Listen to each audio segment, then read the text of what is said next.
Thank you all for attending. I know that we have a large audience also online. We're going to have the school community session, public participation up first, and somebody would be so kind as to treat us to the standard rules, and we greatly appreciate it. Good evening, folks in person and online. The board welcomes public comment on meetings. We ask that when you're speaking, you please state your name and your address. Comments are limited to 3 minutes to ensure that all parties have an opportunity to speak. I will let you know when you have 30 seconds left, and then again when your time is up. We ask that you speak on one topic for public comment session. The board is happy to hear from our community, but at a business meeting, it should not be expected that the board or administration will respond. The public comment period is not a time for discussion. If necessary, the community member will be trying to get a follow-up. And if you're joining us tonight via Zoom, we ask that you raise your hand and we'll be called. Do we have any members of the public comment person who would like to speak? I'll go first. My name is Richard Mills. I attended this for 100 people drive. I have one son in Ryerson and one daughter in Fulton. First of all, I'm not surprised that we're going back to the COVID protocols. One-on-one with the school board, the teachers and staff got the vax. So did the majority of the students, and we can all agree on both sides of the political aisle that kids don't die from COVID and are terrible carriers and spreaders of it. Are the teachers and staff not safe now that they all have the vaccine? Governor Lamont is a dictator who white profits from all this testing, and this board follows his every move. I know you guys will take questions. I know how the rules are, but I'm hoping you will have a Q&A in the future about our kids' schooling and what's going on at school, since we're not allowed to go into the school again. Excuse me. I do have a question for Ryerson School, and if somebody could get back to me, really good. And I know you can't answer right now, but my kid's being told that they can't take their mask outside off at recess, and I've heard other schools they are allowed to do that. So I'm just trying to figure out why the teachers are hounding a kid outside in open air to keep the cloth mask on. Another thing that bothers me is the plexiglass going up again that will protect us from the airborne virus. The teachers and staff are so scared that they can triple mask and they can sit around plexiglass all day. I don't understand why the kids can't even take off their mask if they're surrounded by plexiglass at their desk. They're eating lunch and they're having snack time at their desk. The biggest concern that I really do have of all this is that teachers and students discussing who's vaccinated and who's not at school. It's happening at elementary school, it's happening at Polson, and it's happening at Hammond. Because we don't talk about medical conditions prior to COVID. I know HIPAA's out the window since COVID came about. We don't sit around and talk about what kid's got dyslexia, what kid has ADD. These are all medical information, and teachers are talking about this to students, raising their hand to see who got the vaccine and not, and that's a problem that everybody should have.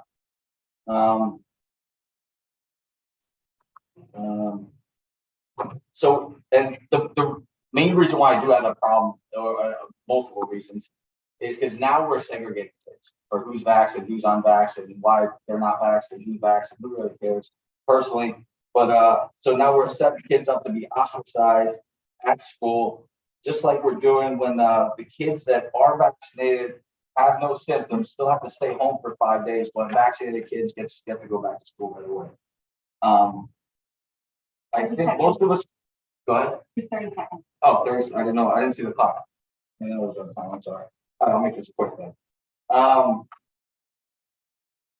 Last thing, or a couple things. My daughter and son want to understand why their friends in Florida, Texas, and Tennessee have an option to wear a mask and that we don't. I mean, is this not the land of the free and the land of choice? I'm not asking for a no mask policy and all the masks to go away. But it should be up to the parents and the kids to determine if their kid needs to be wearing a mask. You guys cater to the teachers and staff. You implement these government policies, these Connecticut, Vermont policies. I just don't know how you can sit back and watch these kids become mentally fatigued, depressed, and traumatized over all this government overreach and say you're in this for the best interest of the children. You clearly you're not, and we're getting sick and tired of them. That's it. I'll go next. My name is Mary Gaff. from 7 Lakeshire Drive. My daughter goes to Jeffrey Kindergarten. I feel very disappointed with how we're moving backwards. For one, these kids weren't getting adequate math breaks to begin with, except if you were at recess. My daughter today was only allowed 1 recess outside because the weather is getting colder, I guess. So kids don't want to go out, or teachers don't want to go out in the cold. Well, you need to make a point that no matter what the weather is, you bundle up, you get these kids outside. These kids should be allowed math breaks. I know it said to me that they're not allowed to have a certain amount of math breaks throughout the day because they're there to learn and it can't be a distraction. Well, you know what? It is a distraction. Every single time that barrier falls off the desk, the teacher has to pick it up and put it back on. And it's constantly breaking. So actually, my kindergartner's teacher is saying how frustrated she is with the barrier. That's a distraction. Take them down. Let these kids have a normal day, as normal as it can be, because it's not normal in any sense of the way. Another thing I had is February 15th. Governor Lamont's executive powers are over. Are you guys sitting back and making a plan? Because now you're going to have the choice of what you do with what you want to do in your school district. You should be starting to make a plan, come together, talk to your lawyers, figure out what you could do so that us parents have a choice. These masks don't need to be worn all day, in my opinion. The cloth masks, as I said for the past year to all of you guys, are ineffective. And now you have all admitted that. So for the past 2 years, these kids are wearing masks that don't even work. So what are we doing here? It's time for our parents to start being able to sign a waiver off and allow our kids to go to school without a mask on if we choose. 16 states in the United States have mask mandates. Only 16. All the other states is optional. What are we doing?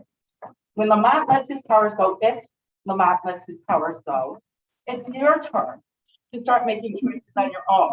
And I hope you're starting to think about that because we weren't in any shape or form ready for this new guidance. We're still reviewing things while other schools were putting things in place. So we should be ahead of the ball. Give these kids more opportunity to have a normal day. And I agree with this whole vaccinated, not vaccinated. Look around this whole entire world. People that are vaccinated and boosted are getting sick. So stop treating the vaccinated and the unvaccinated different. There's no difference between them. They all get COVID. They all spread COVID. So stop stigmatizing our children.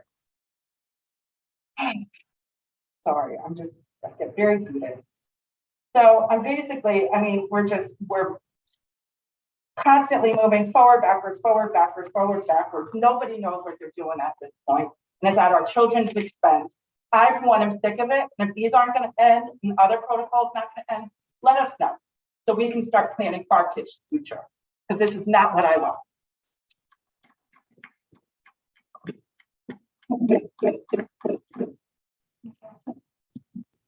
Megan Chesney, I'm at 12 Northwood. I was going to talk about masks for a second, but I don't know if anybody on the screen can see this book about police brutality. And this book here, Drawing Up Trans, just so anybody at home can see that. My daughter is coming here next year at 10 years old. I'm not sure. Again, to kind of echo what we were said here, there's a couple things that are going on in these schools that's still not equal. I mentioned this at the last meeting. We have Jeffrey students allowed to not be wearing masks at a recess. Ryerson students are allowed to have to wear masks at a recess. We have kids being paraded around the building in masks, 6 feet apart. Can you imagine a picture from 30 years from now in the history book of what that smells like? It's disgusting. I have a kid at Brown who is told, if you are facing a student, you should have your mask on. The demonstration was, if you are 20 feet from the student, you still need your mask on. Outside. I understand you don't want them closed. Let them play. They're at sports. They're running around. They're indoor facilities. They're playing sports without these masks. They're in carpools without these masks.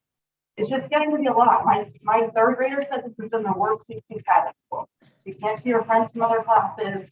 Her classes. She's back in the classroom eating lunch behind her shield. It's just enough. I hope you guys are understanding and seeing the news of mental health. And I also caution, sometimes these teachers are getting a little bit tough on these kids. Are we putting the same gratitude lessons and compassion lessons in front of their desk so that they can understand where these kids are coming from.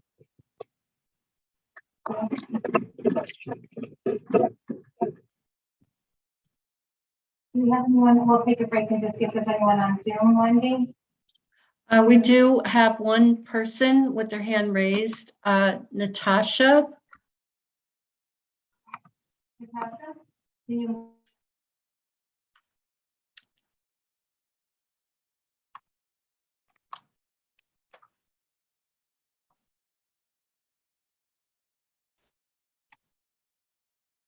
Natasha, can you? Hello. Okay, All right, I'm here. Can everybody hear me? yes. All right, perfect. Good evening. My name is Natasha Mills. I live at 100 Deepwood Drive. I just want to say, first of all, bravo to the parents that are there speaking out, because I'm just like swelling with pride over here. Let's see here.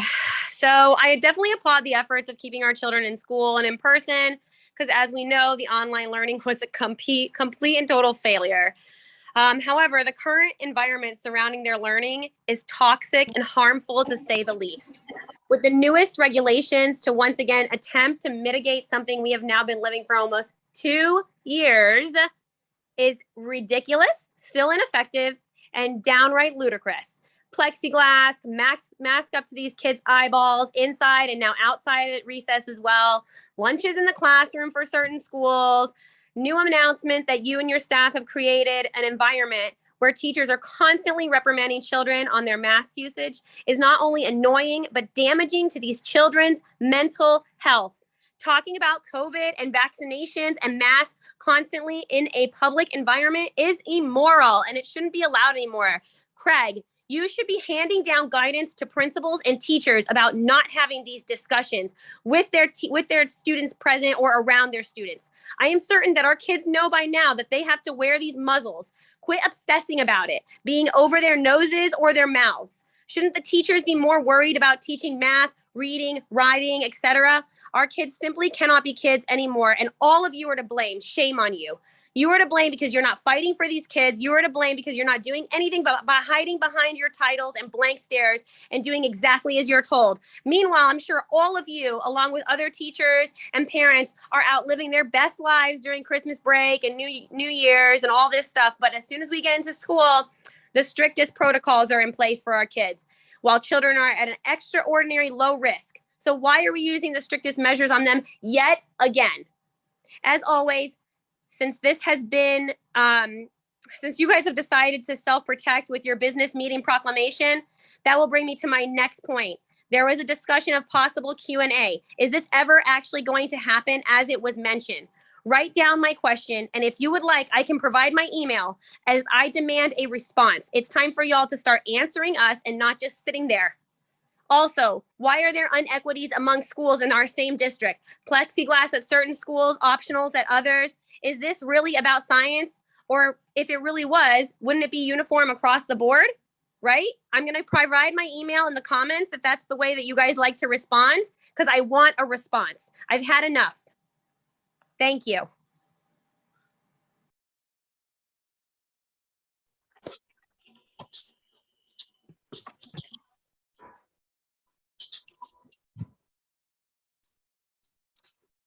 Hi, my name is Danielle Milano. I live at 111 Squires Road. I have 2 daughters who attend Ryerson.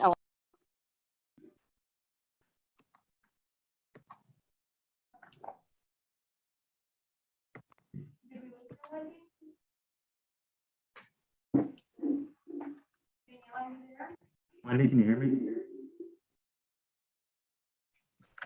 I don't know.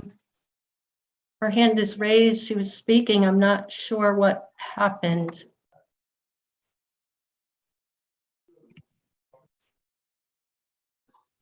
Danielle?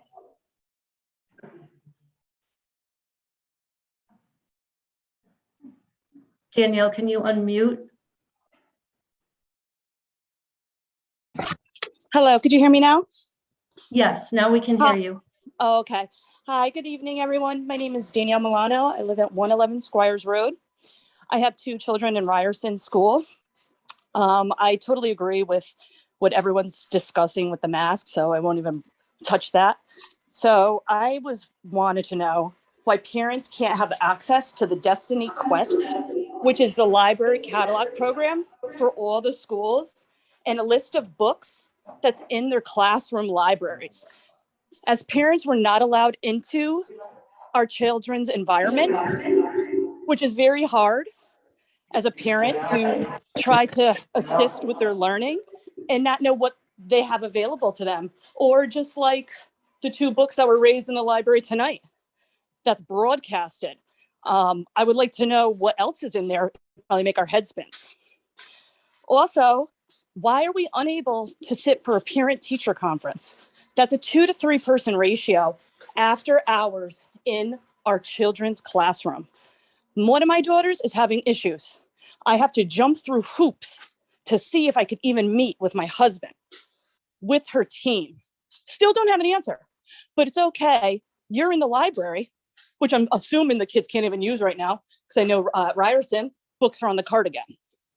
It's absurd. It's not science. It's these ridiculous rules, and it's the definition of insanity. You keep doing the same thing over and over again, and you're looking for a different outcome. You need to change what you're doing.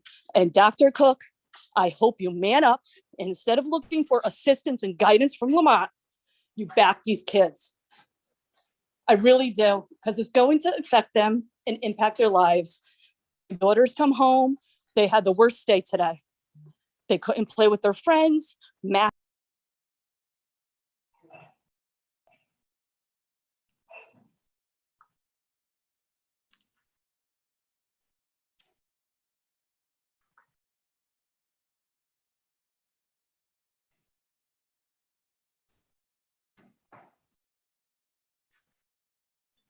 Danielle, we're just changing some equipment at the moment. If you can just hold on for just a moment, please. Could you hear me now? I can hear you. I believe that we're needing to change laptops. Yeah, the whole system has been shaky all night. Yeah, if you could just give us a minute and I'll let Okay. you know when you can resume. Okay, Thank you. of course.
They're still working on it, Danielle.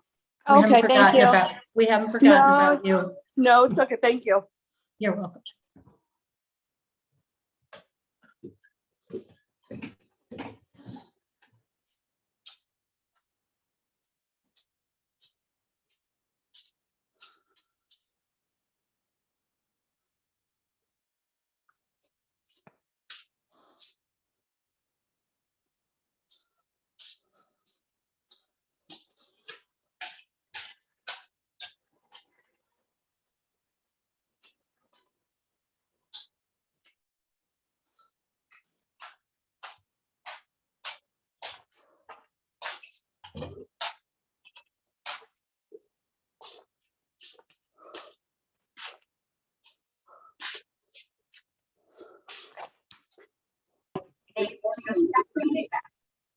So I'm just annoyed to begin with. I have no faith in this school district, and I hope that you prove me wrong, because I've had it.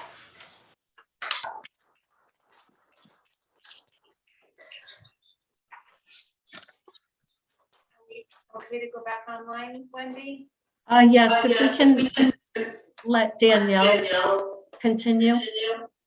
Yes, thank you. Danielle, are you there? Yes, I didn't know when I got cut off. That's okay. If you want to just start over, I'm sorry, we were having some technical difficulties here. I apologize. Oh, it's okay. So, good evening. My name is Danielle Milano. I live at 111 Squires Road. I have two children currently at Ryerson. And I want to know, since we can't go into our children's schools because of COVID and safety, why parents can't have access, or if we could, have access to Destiny Quest, the library catalog program for all the schools in Madison, and a current book list that's in their classroom libraries. So at least we have some sort of connection of what's available to them and what they're learning.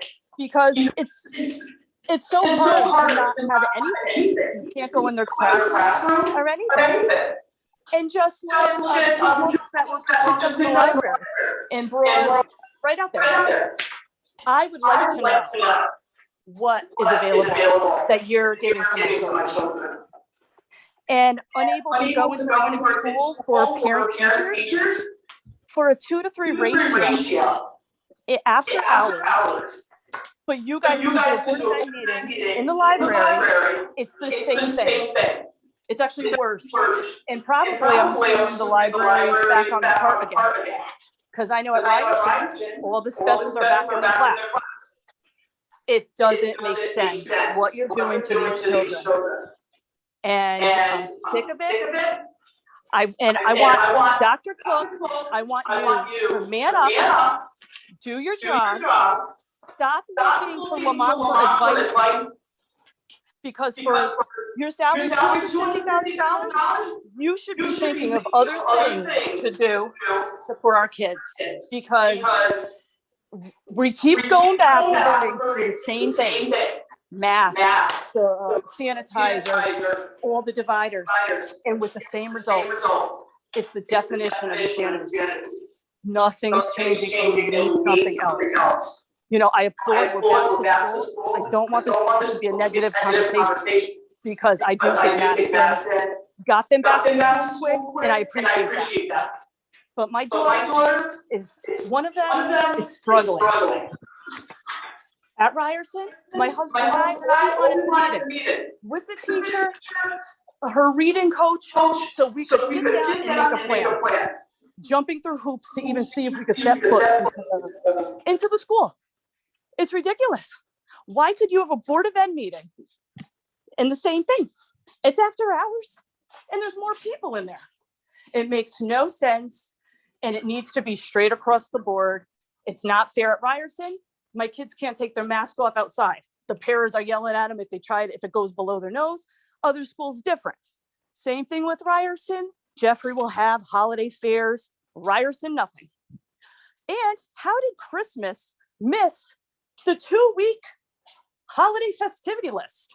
Just because it's probably the dominant thing the children celebrate doesn't mean it should be excluded from their celebrations. We all want our kids to be well-rounded and worldly, but that's wrong to specifically leave it off for the holidays. These kids are going through enough and they need to have a little fun in their lives because they have one sad, lonely day at school. 8 hours at the mask. Teachers, nurses, students. Dr. Cook, I want to know if you wear your mask straight along. That's all I have to say. Good evening. Thank you. Thank you.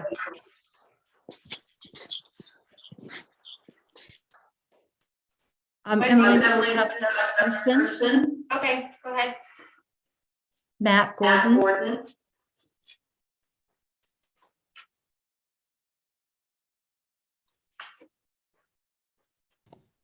Hi, everyone. 32 Lenore Drive. I have a student son at Ryerson. I'm also a healthcare worker. Dr. Cook, Seth, and the Board of Education, I just want to thank you for what you're doing. I know this is an incredibly hard job to do, and we appreciate what you're doing. I know you're working very hard on this.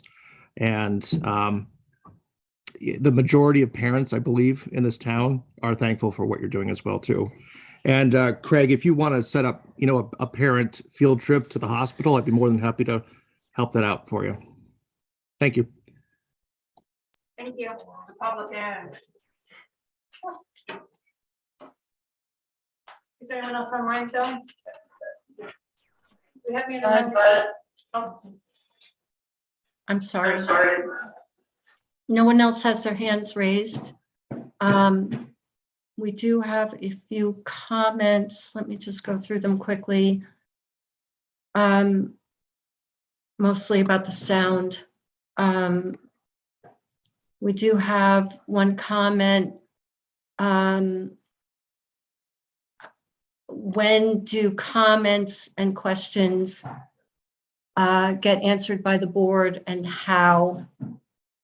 It looks like all the other comments are about sound issues and video.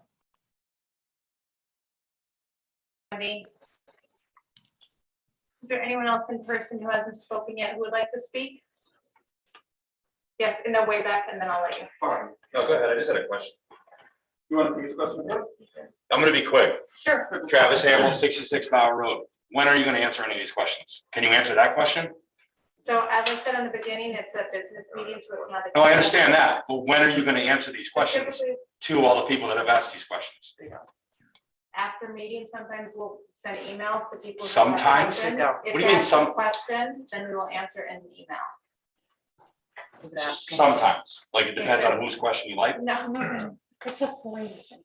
I'm not asking you. We don't get a public forum, only for a new school. We've been asking since June. I'm gonna ask a question. Why don't we get a public forum? I know there's a business meeting. It'll take 30 seconds to answer that quick question.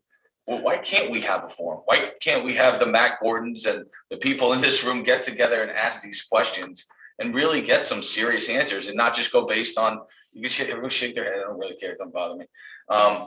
I just don't understand why we cannot have that, Dr. Cook. Like, why can't we get together in a big auditorium with plexiglass and hand sanitizer and mask and ask these questions and get some real dialogue going? Because all we get is emails from people, from you guys, and on a Sunday after a 2-week holiday break where everybody's hanging out, having a great time, eating sleepovers and all that stuff. I'm like, boom, we're back to prison, guys. Plexiglass going up, mass Nazis outside. The parents are the worst, I hear most of the time. It's over your nose. Oh my God, everyone's gonna die, which is not true at all with kids. We all know that, and I think we should all agree on that. I would really like that question. Why can't we just have a nice forum and talk about this and really get some serious answers instead of just two sides divided fighting about it all the time? That's it.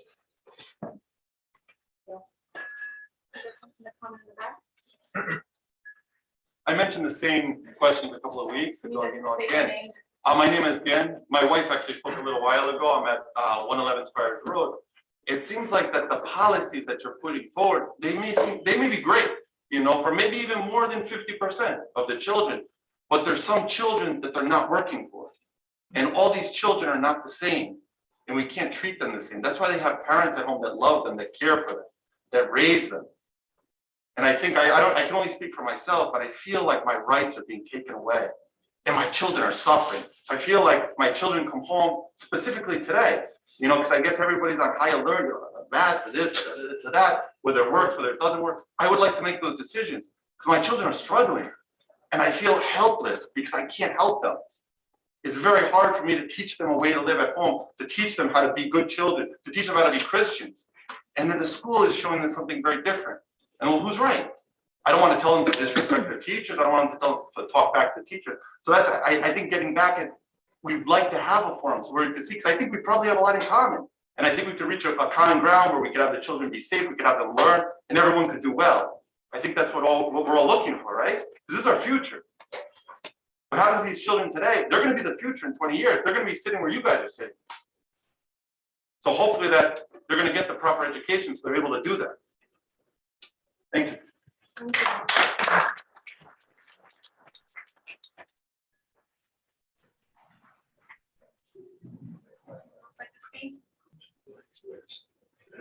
comment about the shields. What's happening here in Polson now? You went with shields, the shields down, shields are back. But now the kids are allowed in their classroom, full classroom, to eat lunch without shields, masks down. It doesn't make sense. So this is why we're all here. Things are just not making sense. I live on logic, common sense. There is no common sense anymore here. We're just reacting and going to extremes. Finding a common ground. There's a common ground here. But you're just like so far over the fence. You got to come back. Because you guys are humans. We're all humans here. You've gone so far over the cliff. You got to come back, guys.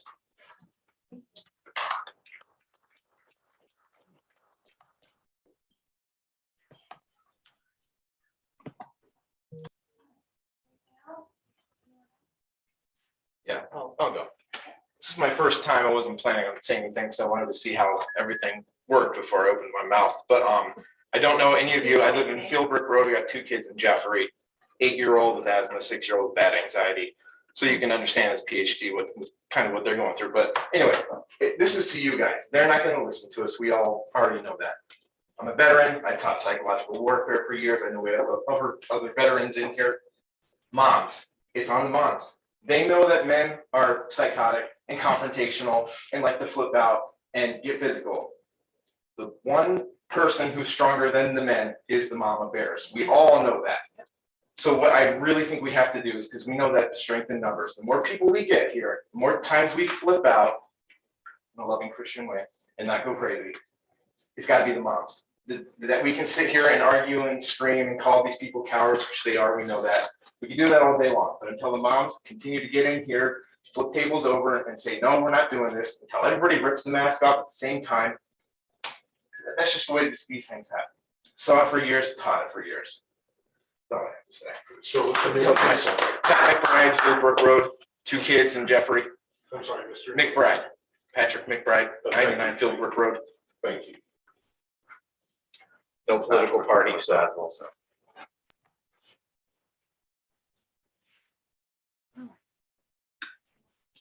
We do have comments online. We'll go back online. Wendy? We Oh, have- yes. Okay. Ashley?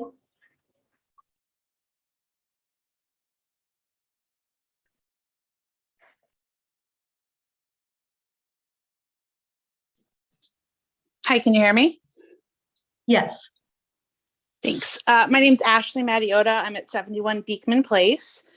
I am asking this board of parents and Dr. Cook to simply use some common sense.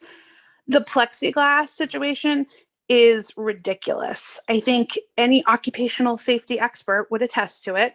It provides no value, no protection, and truly only adds to kids' anxiety and mental fragility.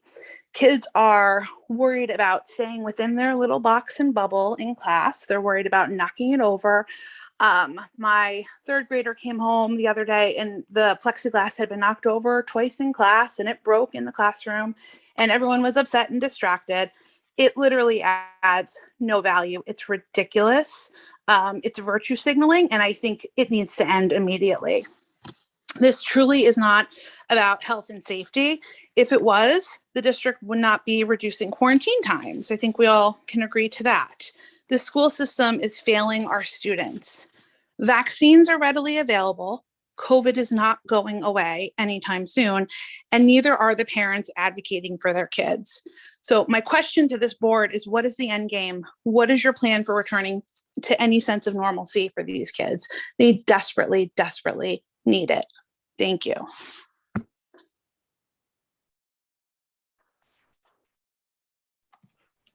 And then we have Ingrid.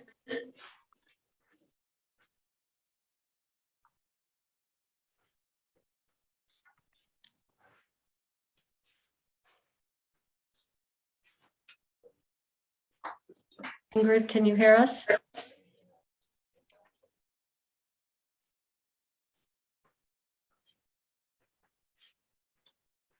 Okay. Maybe we could return to Ingrid. later. Okay. All right, anyone else in person? Okay. Thank you. Hi, Wendy, I think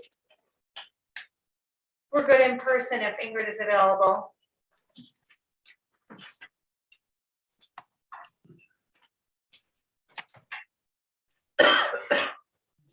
Okay, let's see. She has her hand raised again. Let's give this another try.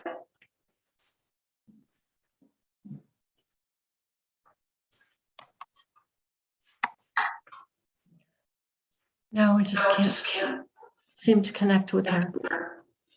Okay.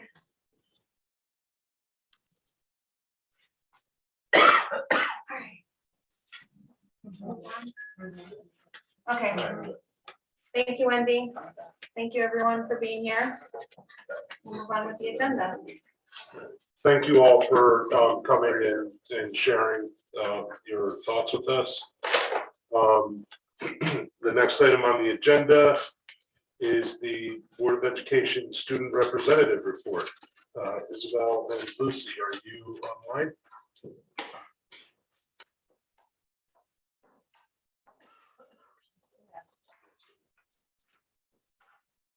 Wendy, do you have Isabel and Yeah. Lucy? I'm looking for them right now. Okay, thank you.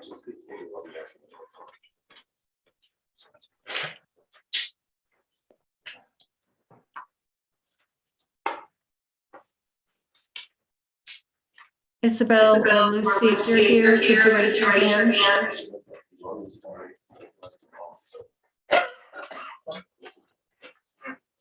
Okay.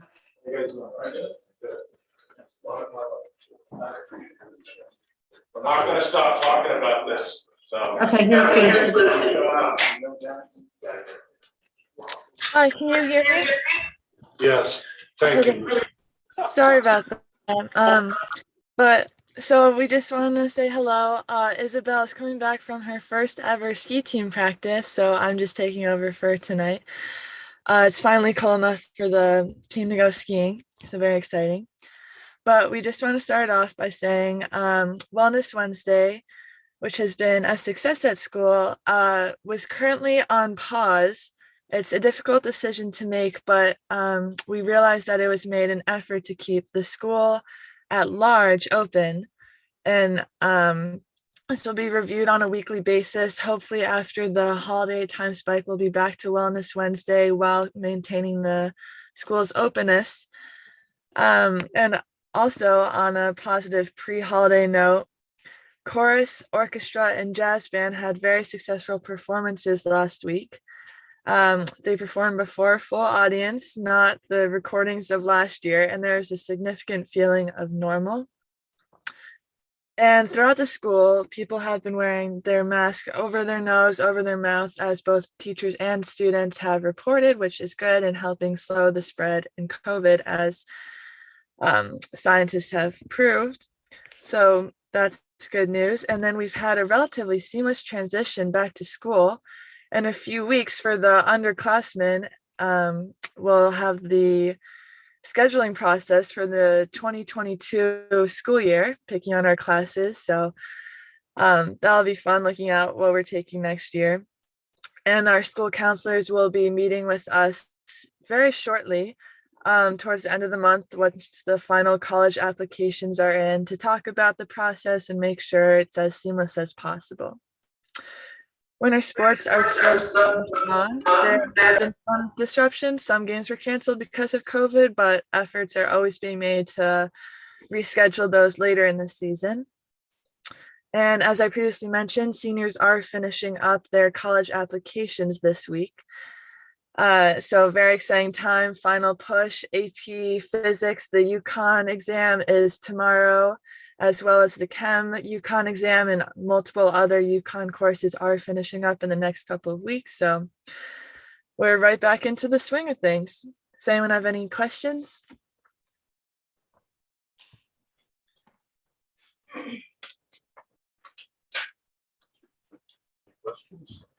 I do.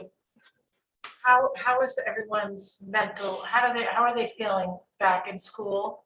How are they feeling with the way the you know, masking, have they extended or put up more barriers, or what's going on in high school? Yeah, well, speaking for myself, it's definitely great to be in person. I really appreciate the efforts that are constantly being made to keep us in person, because I think that's the biggest mental health proponent, is just being in person right now.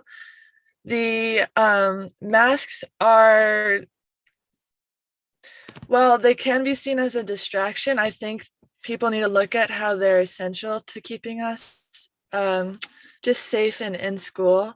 So they're kind of a distraction from a completely normal school year, but they are in place and making an effort to get us back to a completely normal school year.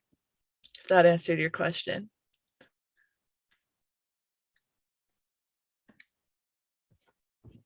First, being dedicated and squeezing in a report from the back of a car. I know, I'm camped out in the parking lot right now. I was just over at the boys' basketball game, so trying to make it work.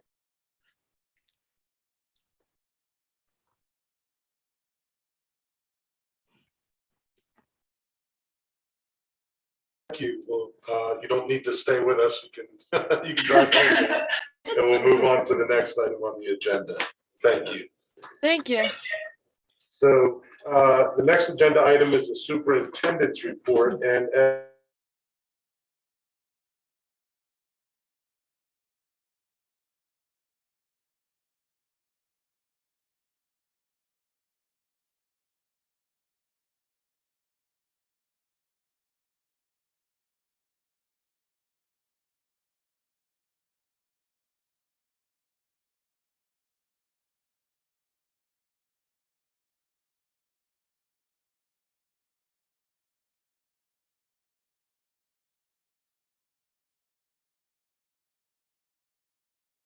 one of the primary responsibilities of the Board of Education under Connecticut law is to provide adequate facilities to support educational programming in town. The Madison Board of Education has long sought to balance community interests at large against the need to provide adequate facilities. Over time, Madison has occasionally put off needed maintenance in lean times, such as through the Great Recession. This give and take between educational facility needs and property tax pressures has taken a toll on our facilities over time, and we now find ourselves in need of expensive repairs or replacement. The board took up facility studies in earnest years ago. Years of studies showed that many of our aging facilities are no longer ideal for modern educational use. Several of our schools were and still are operating without air conditioning, with modular classrooms that are past their useful life expectancy, or with honeycomb pod construction that was a cool experiment in the 60s, but is antithetical to modern education. Several lacked or lack adequate facilities to host music and art lessons in their own spaces, and teachers have been crammed on stages and in closets to run photocopies. The board contracted with professional consultants over a term of years to study the state of our facilities.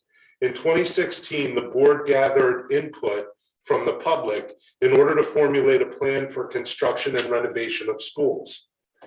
The ultimate plan included demolishing Ryerson Elementary and replacing it with a new elementary school on the adjacent field, while renovating Jeffrey Elementary as new. That plan was ultimately defeated at referendum. In the midst of persistent declining enrollment, the board subsequently voted to decommission Island Avenue School. That move eliminated a substantial maintenance liability, reduced our operating budget by a basis of approximately $800,000, and freed up the property for development or other use. That property has since netted the town $500,000 each year in lease revenue, proving to be a fiscally sound move. Since the closure of Island Avenue School, we have continued our studies, including the formalization of a 10-year facilities maintenance plan. The 10-year plan was developed by our facilities director, Bill McMinn, with the support of a reputable consultant, Colliers International, and it's available online. The deep study revealed that our current building stock will require over $100 million in repairs and maintenance over the next 10 years.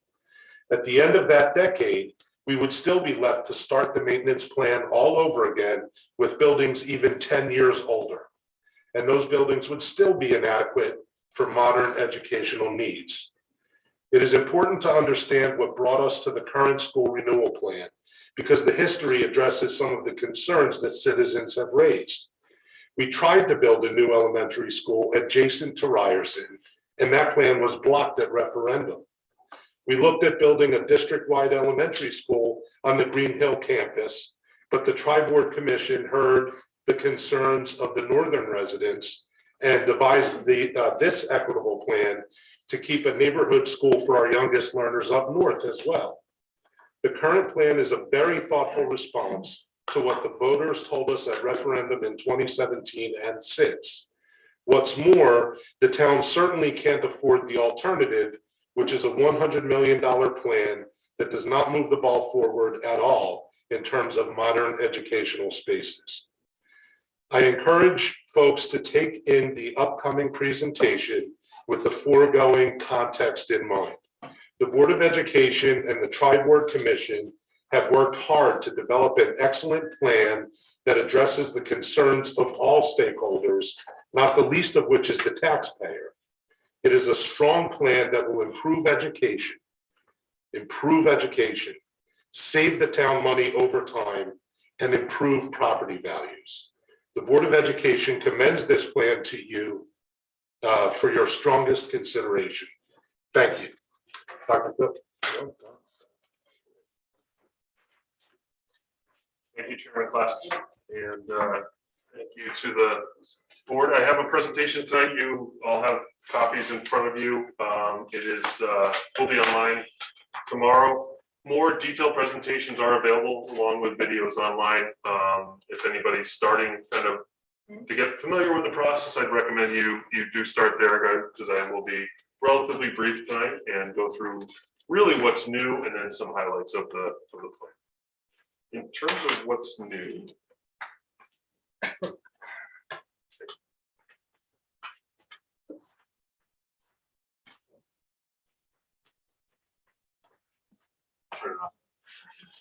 my bad.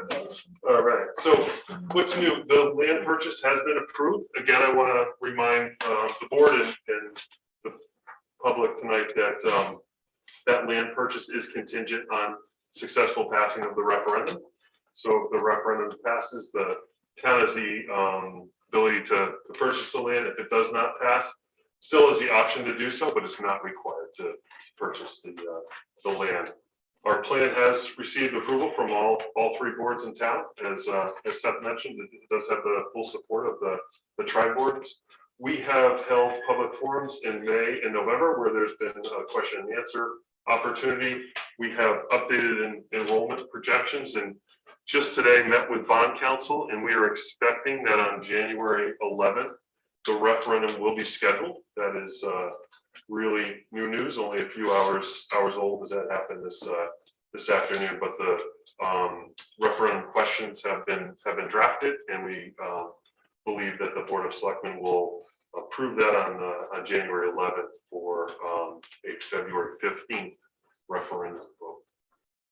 What happens on January 11th is that the board and the administration really shift into a what's called a quiet period. Does not mean we can't answer questions. If your neighbors or friends or anybody asks you questions, you're certainly able to answer questions about that. As the administration, we are not able to take administrative time and really promote the plan, but we're able to answer questions as well. We're able to attend events at night and still give information, but it's a little bit more restricted in what we can post on the website and also share publicly during the day. We have been busy presenting, and thank you to Zoe Roos and Chairman Klaskin who've joined me on most of these. I've had at least one of you, sometimes both of you with me at basically all PTOs and our PRC community groups, everyone that would really take us in. So newcomers to name one and several others, Madison Youth and Family Services Board as well, is tomorrow night. Distribution of information and materials, we put those around town and giving them out to visitors to central office or schools. We have a video that's just about done that will be shared this week. And then we have a Brown building tour scheduled for this Sunday. We wanted to show the building while the light was out. That's how students experience the school during the day. I think the school does show better during the day, and we tried to find a time that we felt families could attend. We know how busy weekends are, but we also know how busy it is during the week as well. In terms of the plan, just a review. I know the board's very familiar and audience members as well, but for those on camera tonight, we would build a pre-K to 5 elementary school on land on Mungertown Road. We convert Brown to a intermediate, from an intermediate school to a K to 5 school. Very exciting plans that are in place for Brown. We've shared some details on that. Daniel Hand High School would be maintained as a high school as it is. We complete major renovations here at Folsom Middle School. In terms of the elementary school, some details about that. First and foremost, it would meet Connecticut high performance building standards. Madison's the town that is very concerned with the environment and energy savings as well. And this would accomplish that in this new building. We also know that there's a need for gym space, and we want an elementary school this size to have a full-size gym. So we've expanded beyond what the recommended space for the state is. So we've gone to 6,000 square foot gym. We are targeting about 600 students into the school. 82,000 square feet would meet safety standards and also replace portables. As Chairman Klaskin mentioned, we have portables at TCLC. We have portables at Jeffrey. They have really been used much longer than a temporary portable is supposed to be, and so that would be tremendous to move our students out of those spaces. As I mentioned, the land's on Mungertown Road. In terms of Brown School, we've been working with architects on how this would work and the best spot for our kindergarten and first graders to go, as well as renewing other spaces as well. Through CIP and other projects, there will be security upgrades, and some of those have already happened. Bathroom and ADA upgrades are happening through this plan. We have been doing some furniture renewal as a district. We would do some in this plan, as well as the library at Brown, which is overdue. We've developed an outdoor classroom. We know Brown has amazing outdoor spaces, and we want to take advantage of that. And I think that, I've talked about this quite a bit, but I think it's really important, and I hope that the public will attend on Sunday with Mr. Henderson and myself and others to show them around Brown. But also, it's got amazing existing assets because it was built as a upper grade school, a middle school, and so it has a full-size gym. It has a bigger gym than will be part of the new school. It has an auditorium, which will not be part of the new school. That's not something you would normally put in an elementary school, but the school makes tremendous use out of that. It has an updated HVAC, which includes full AC, and an outdoor play area, which is tremendous. In terms of Polson, it's a 1960s building. Some important upgrades here. This would bring a new HVAC system as well as air conditioning. So we have air conditioning throughout our entire school at this point, our school district at this point.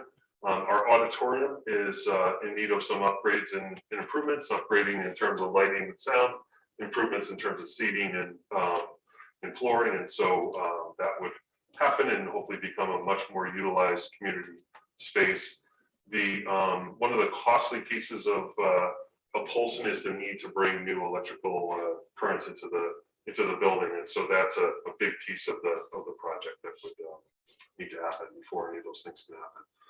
We have updated based on, having 6 months out since our last enrollment projection, but also, knowing that we are in a pandemic and have some changes going on in town and hopefully coming out of that pandemic very soon, but seeing some changes within enrollment, so we have had that. It is slightly higher than the previous study. The full study is online, but consistent with the previous study.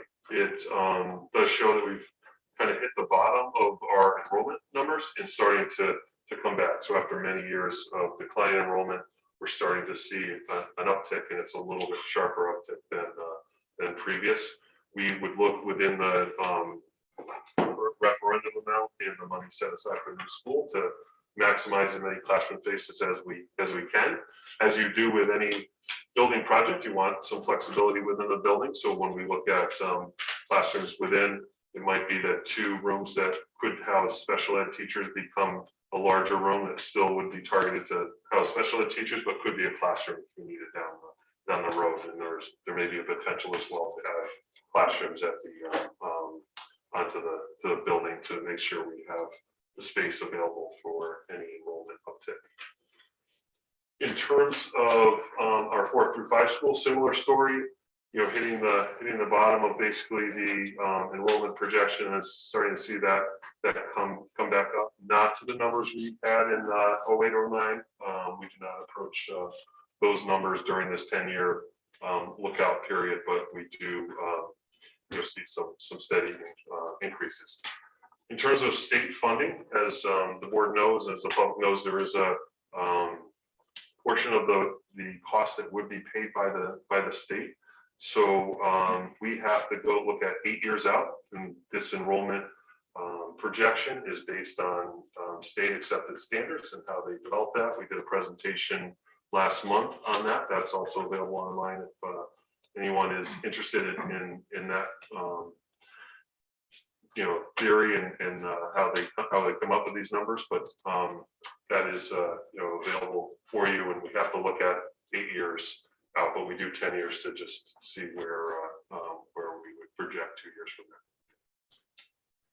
In terms of cost, we, as mentioned, there is reimbursement from the state. We would look at Madison's base. The most we would get reimbursed is about 18.2%, and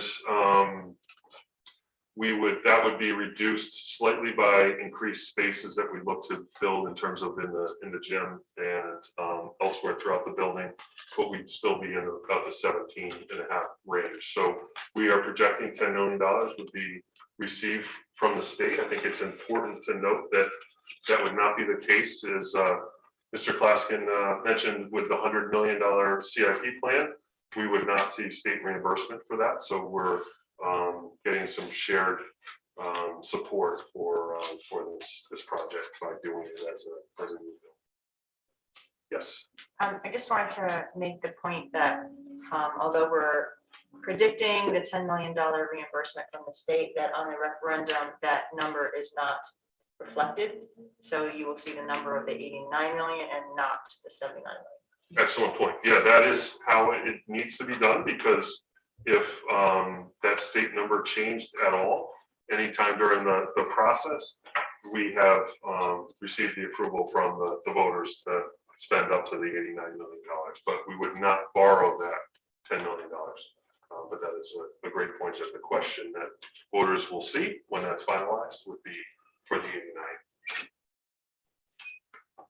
In terms of project costs and cost of financing this project, the Board of Finance and Board of Selectmen have looked at potential debt service ceiling and how much they would want to borrow. As you can see, even at the high years, we did not approach that.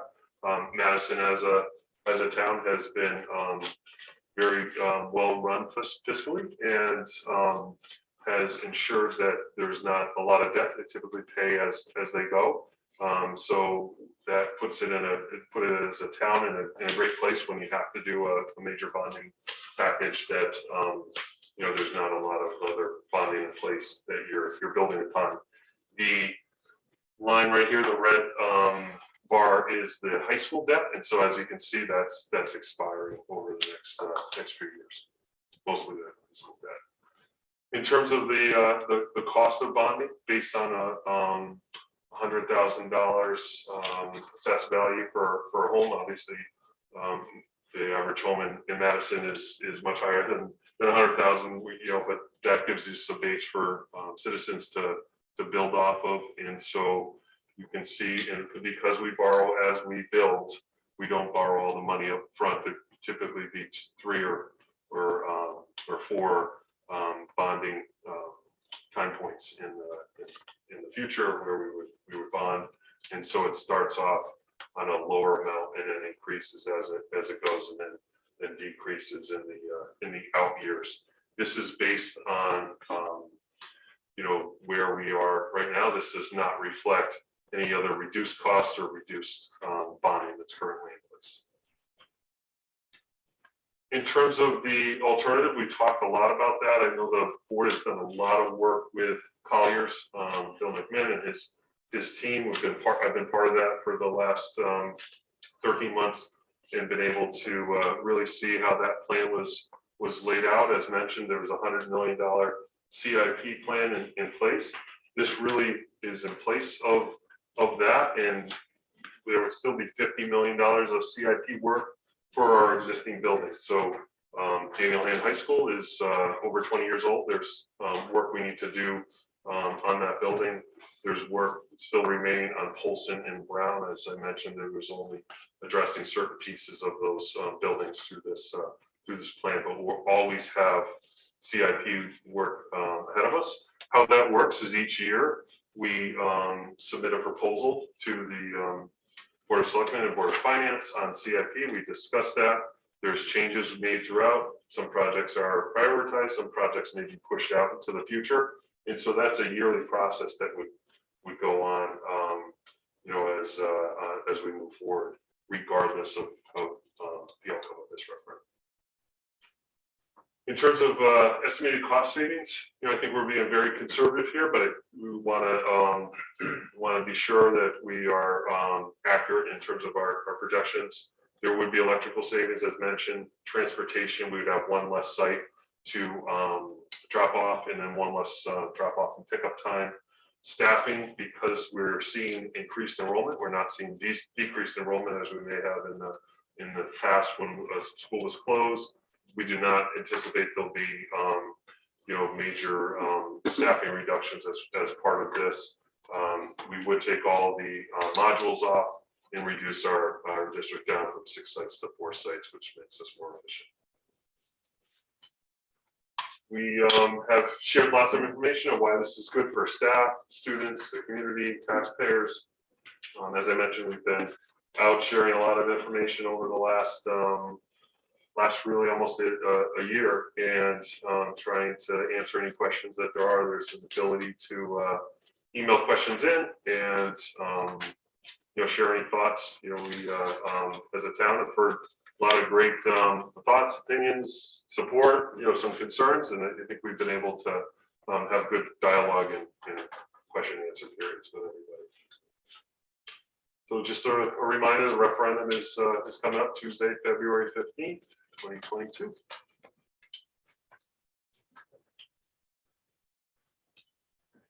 Just a second. Yes. What time is the window on Sunday for people to go and visit at Brown? We will post that. I think we had that out. I thought it was 2 to 4 or 2 to 3:30, but I'm going to confirm that. We'll put that. We'll do it last. Okay. Yeah. Thank you.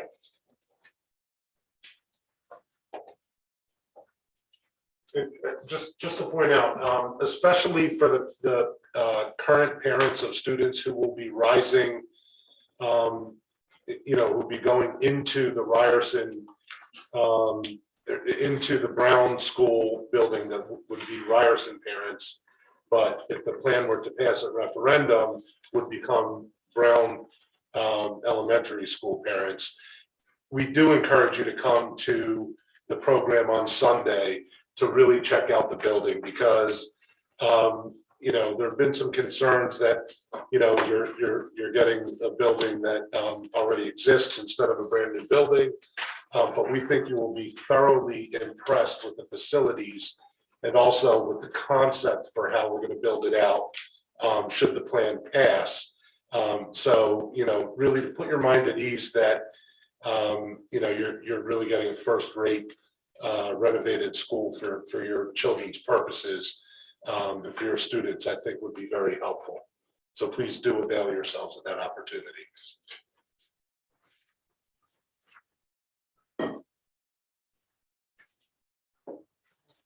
That concludes presentation. Thank you.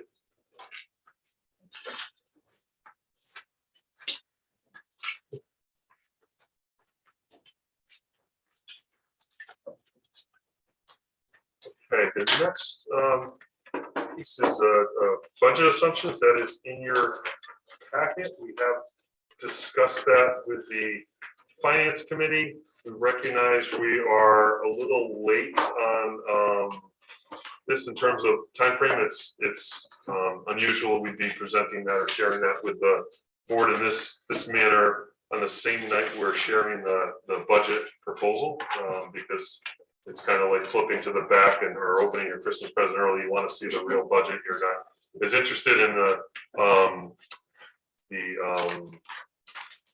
assumptions at this point, I'm sure, but we did want to put that on there because I think they're helpful to guide our future discussions as I will start next week when we meet and really tonight as well to discuss the budget.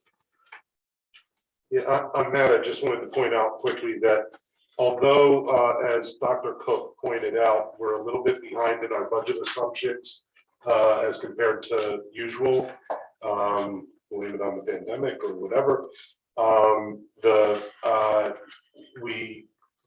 Diane pointed out to me very rightly that we really haven't had a full opportunity as a board, especially the new board, impaneled since November, to go over these budget assumptions and to really discuss them internally to make sure we understand the concepts and the process.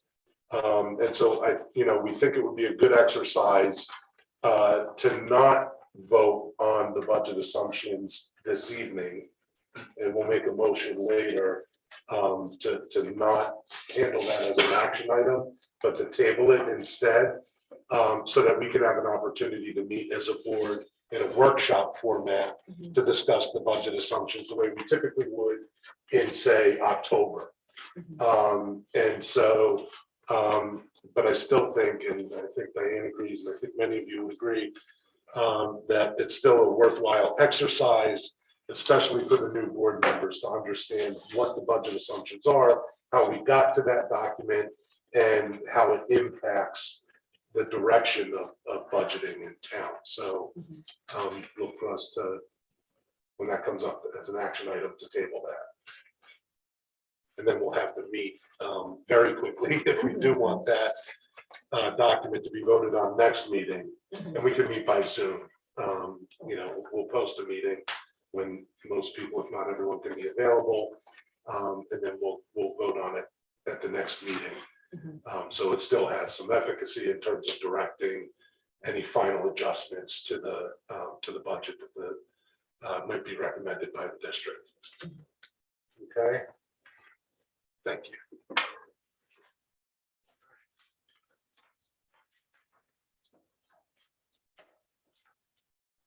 To the presentation board.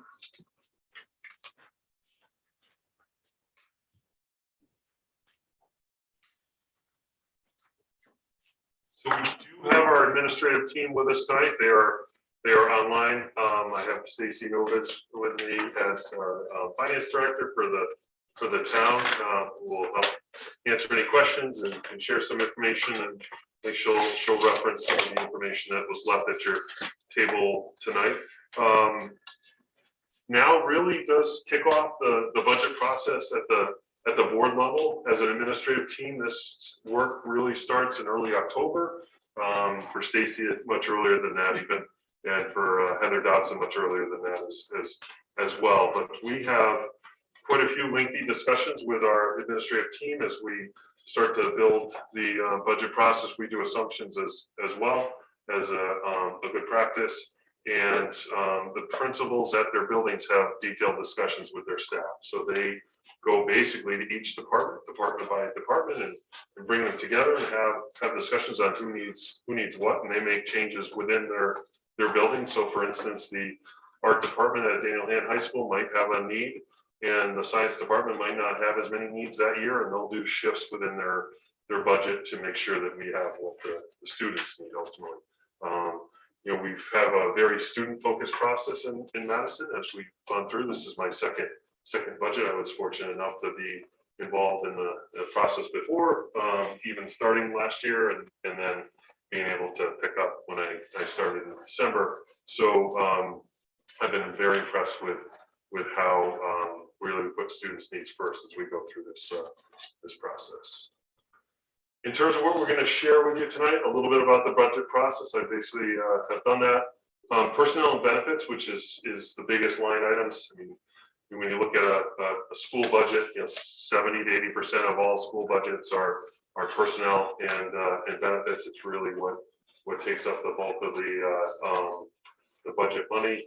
Health insurance, special education, curriculum instruction, facilities, technology, and really what makes up this comprehensive budget.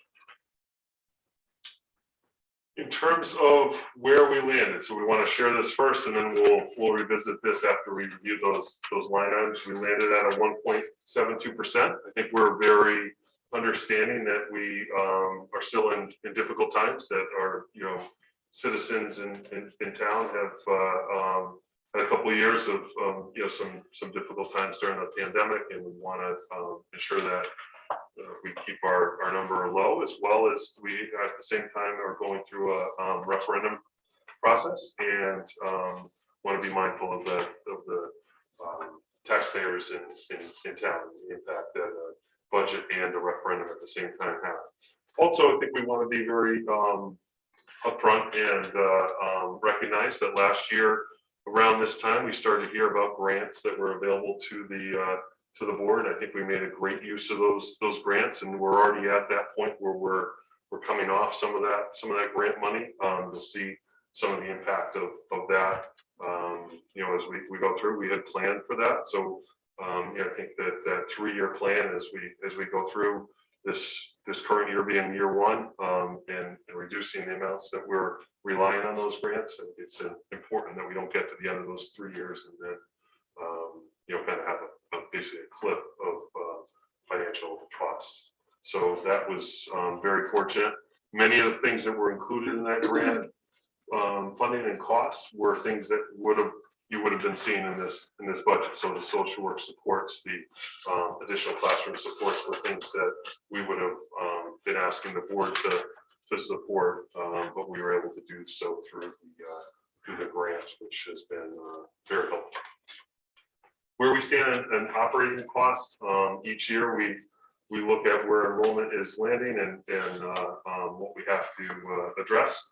As you're aware, we recently settled a teacher's contract. We recently settled other contracts with employee groups. We have another one starting soon. And so many times those contractual increases will outpace the budget increase that we're asking for. And so I think that's important to think of as we go forward. That means that we have to make reductions elsewhere, because as you know, we talked about personnel being most of our budget. And so to get to a 1.72, there has to be reductions.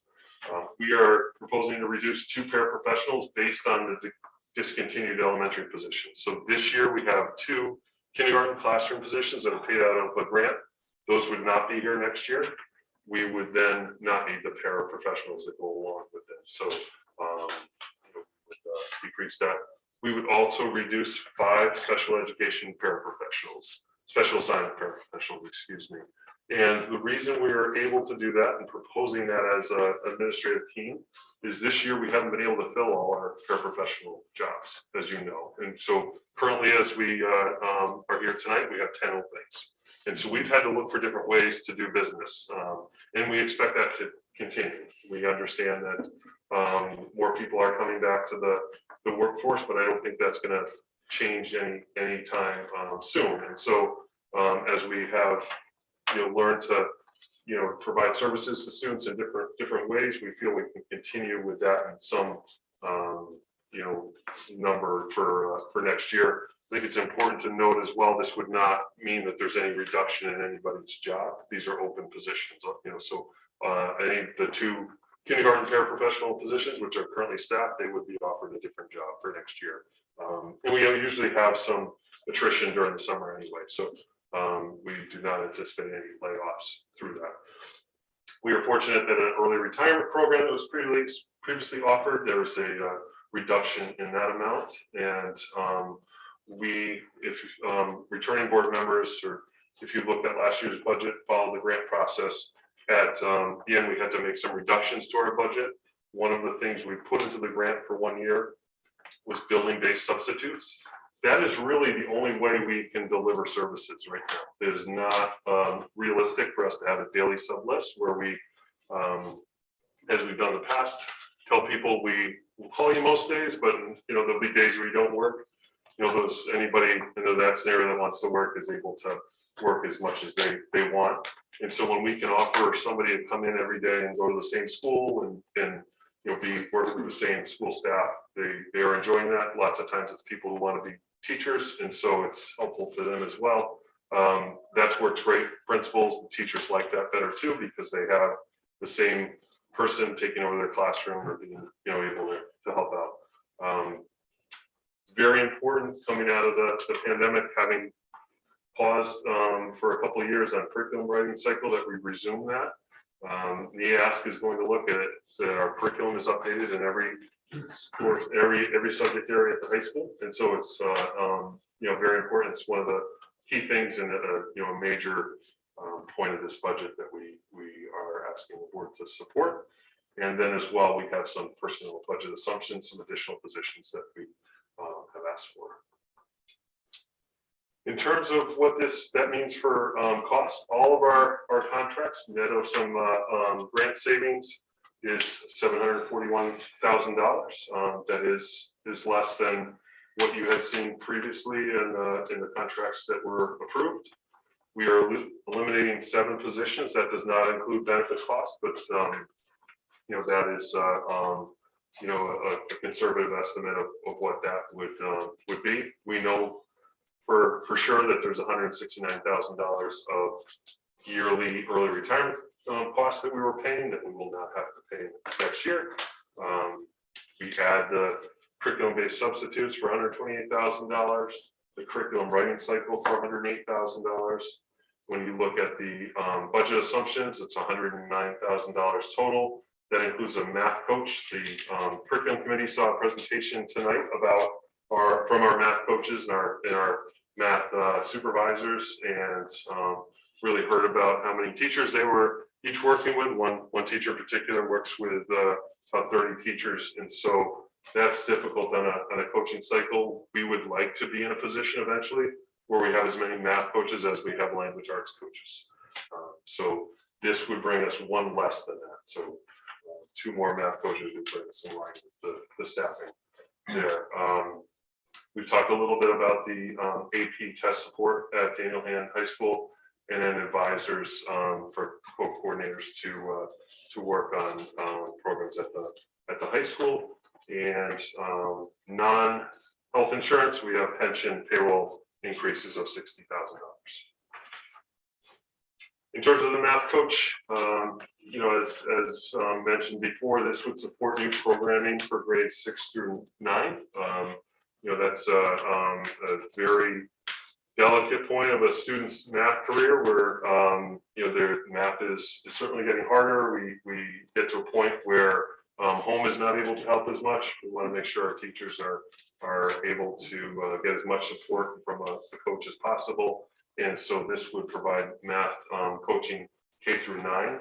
And you heard from our high school coordinator that the teachers there are very open to this level of support. We have a number of new teachers, in the district, not uncommon, but we saw, a number of retirements in math in particular. And so for new teachers to receive math coaching support or coaching support period is very important. It embeds professional development that we spend so much time and money on into the classroom, and supports teachers as they put that professional development to use on a daily basis, and supports all levels of learners. Math has certainly been a challenge post-pandemic. In terms of advanced placement support, you have a document in your packet today, much more detailed than this, but for the public, I really support the trimester schedule. I think it's great for students or students at hand take great advantage of that. But what does happen in that is half of our AP courses, we have a rich 18 course offerings, but half of those courses do end in March for a test that happens in May. And so, that's difficult for our students to do. And sometimes they tell us they don't take the test because they know they're going to have that gap and they'd rather focus on another course maybe that has that. We do have some courses that go all 3 trimesters. Students in Connecticut are already a little bit behind, in terms of AP tests because they happen in early May to late May. Many schools around the country, because it's a national test, start in August. So, and oftentimes we already are a month behind some other states that start much earlier. Our biggest goal when we talk about AP really would be to increase the number of students that take an AP course. It's a college level course, college level curriculum, rigor. Many courses that aren't AP at Dana High School are college level, but this is truly,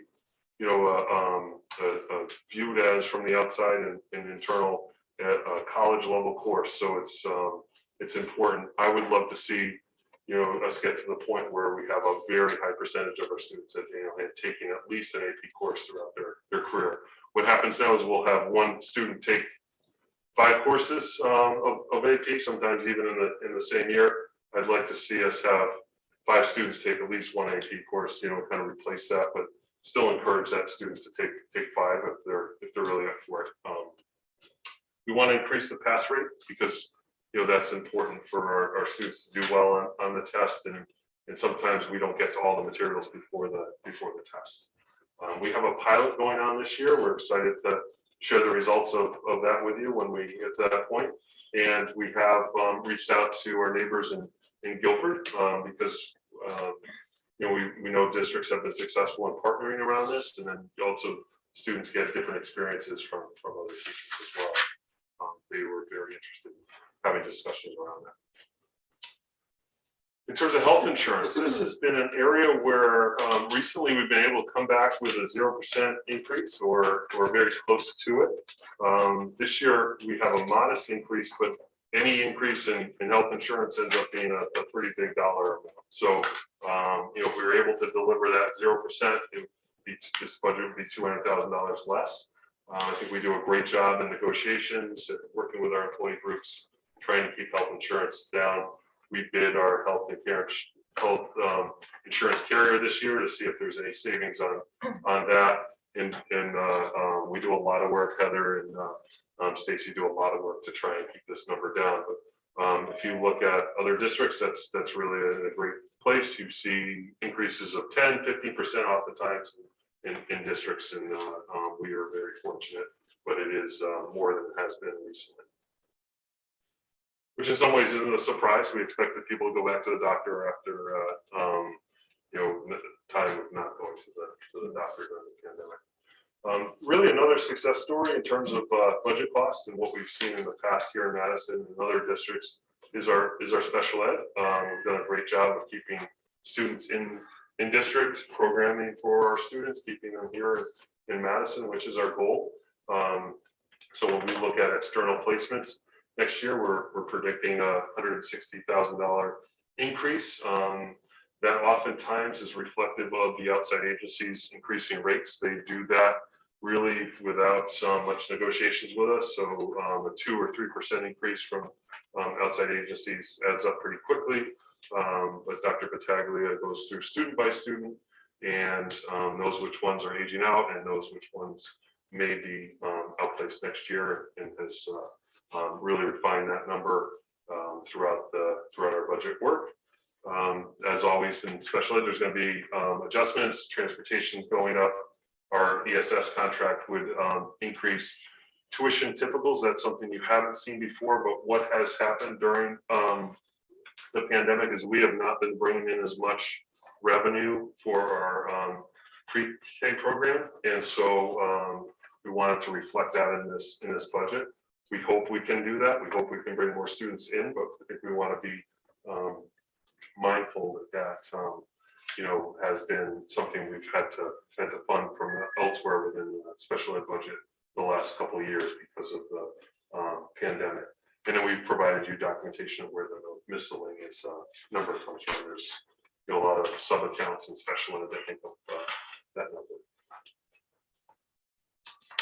And actually, I think I said that transportation was an increase. That's actually a decrease. So there's been a lot of work, and that's a great development. We will have, as you know from the calendar, one additional professional development day. We're returning to the numbers we had in the past. So we would need costs to have professional development day. And also, very importantly, curriculum lab. We had an increase in our teachers' contract for curriculum writing, and then also we are planning on 2 content areas next year. So it's a heavy lift, but we were a little bit behind having paused that. So it's a $40,000 cost for curriculum writing. Facilities. I shared with the finance committee previously a plan to address the main hallway here at Folsom Middle School. There's some information in your packet from Bill McMinn in terms of what a little bit more detail on that. We have, as we've shared, aging buildings, and regardless of the outcome of the referendum, we still have a lot of plan and cycle maintenance work to do. And then I will say, as anybody that owns a home is aware, or that the costs have gone up just tremendously. So when Mr. McMinn, you know, contracts for painting or does, you know, carpeting or things like that, the funding that he's had that's been pretty stagnant for years, and it does not go as far. So we're trying to increase that amount. Utilities is a 2% projected increase. Again, I think is you know, needed based on numbers that we're seeing for next year. In terms of some areas that you've seen go up recently, we've funded additional technology positions this past budget. We've done a lot of work with security cameras and through grants, and then the Promethean board project is basically going to be completed next year. And so we did not need to do the lease. We were able to fund that based on the 2 years of funding for the Promethean boards, and also ended the year funds that we utilized. So we really did get that shot in the arm, that boost in terms of technology and security over the last 2 years. And so we do not anticipate an increase other than the normal contractual increases in the technology. In terms of the budget and how we got to the 1.72 from those areas, just a summary. You know, you see there for the percentage, the majority of the increase, the 1.72 is personnel, as it will typically be in our budgets. Health insurance is going up as well as special education through those. And as mentioned, debt service decreasing is helping our bottom line. So we wanted to, again, just to summarize, 2 elementary teachers were funded through the ESSER grant for this year. Those positions would not continue for next year. We have 7 paraprofessionals that are currently funded that would not be funded in next year's budget. And then also through creative work with the high school and Gail Dowling Hench's office, we have seen an increase in English learners come into our district, throughout the district, but pretty heavily at the elementary level as well. And so we're working with the high school and shifting assignments to have the high school pick up English learner support within their building, which allows us to shift the teacher that currently does that for us. It will be something you will see in the future. You will see a request for increase in that area. We will need to do that probably within the next year or two to support our English learner students. there are always needs deferred. So when we have these discussions as an administrative team, there are positions that are funded, and then there's positions that we talk about that we just say, this is not a year that we're able to support that. So we want to document that as we did last year, what those positions are. You know, as you've seen for the increase in enrollment, we do feel that in keeping class sizes low, elementary teachers would be something we would request if there was additional funding available. An additional math coach would bring the staffing in line with literacy, English language learner support I shared. At some point, it would be very beneficial and potentially cost savings for the district to have a full-time special education transition coordinator. So that is supporting students that are transitioning that still need continued support after the high school. You know, very important position. Our buildings are always looking for additional classroom furniture, flexible seating, you know, seating that can be used in groups and then separate for students. You notice it in the classrooms you go through that have that, and then you notice it in the classrooms that have the more traditional furniture that hasn't been upgraded. And then, you know, I think as I've shared, there's always a need for additional plans and funds. This is the budget at a high level. Again, I know next week when we meet to go through the budget, we'll have some discussions on these numbers. And, as I mentioned, we have the administrative team online. We have Stacy Newman's here. She's going to review a little bit right now the documents you have in front of you, and I'll take a seat and we'll be able to answer any questions you might have. Thank you.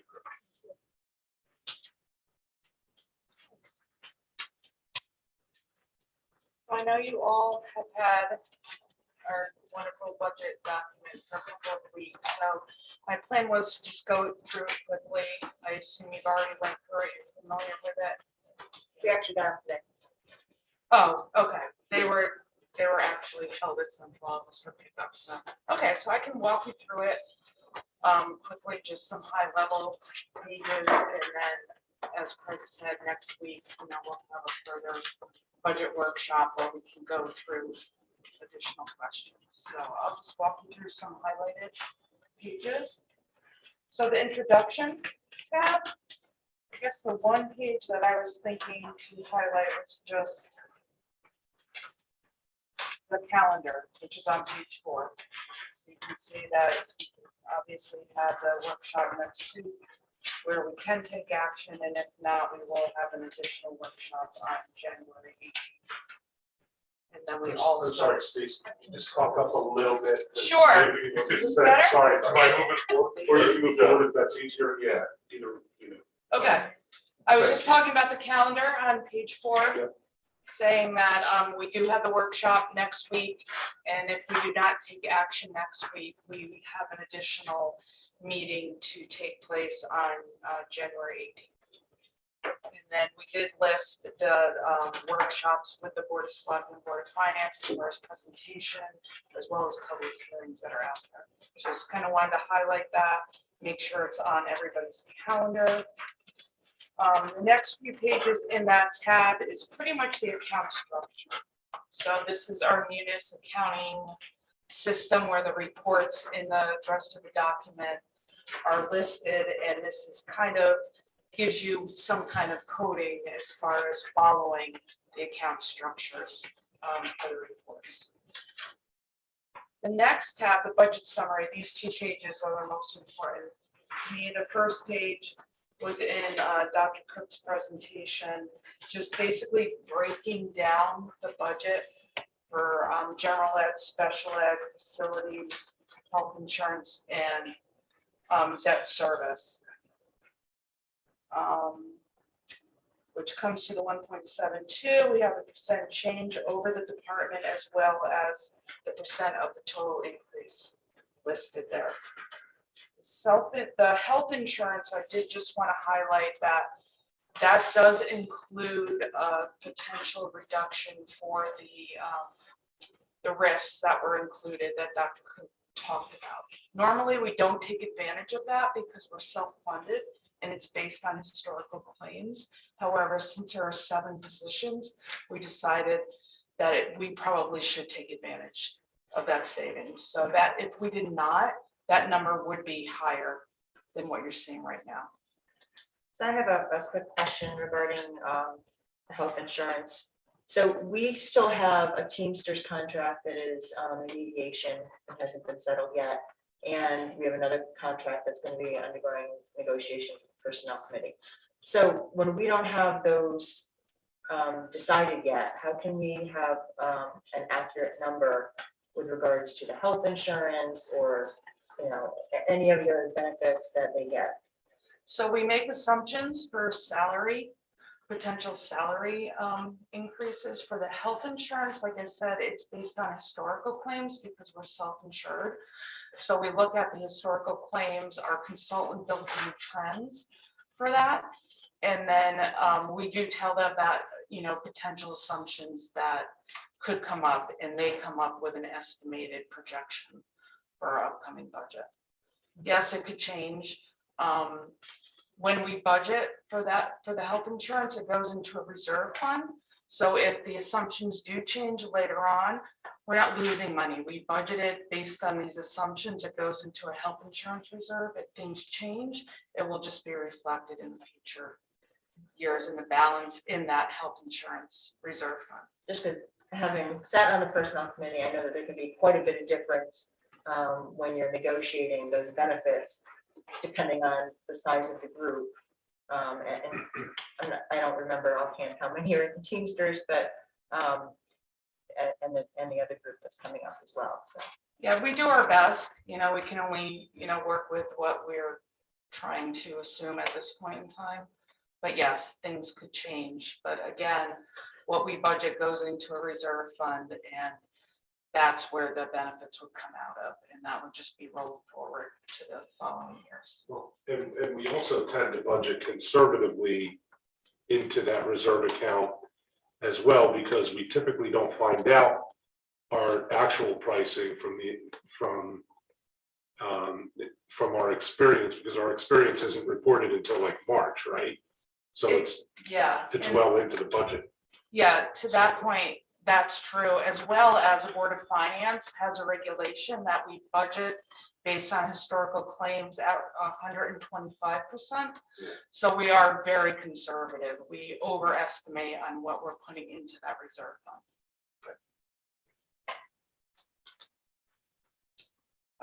The only other item that I want to highlight on this page is the debt service. So we do have a big drop for this upcoming fiscal year. The debt service for the high school is kind of working its way off of our budget. We will be fully done in fiscal year 24-25, but so for the next 3 years, we will see continuous drops. So I just kind of want to let you guys know that the following year, 23-24, we're over 500,000 coming up, 586, and then 367 and 25-26. But the debt for the high school will be done in fiscal year 24-25.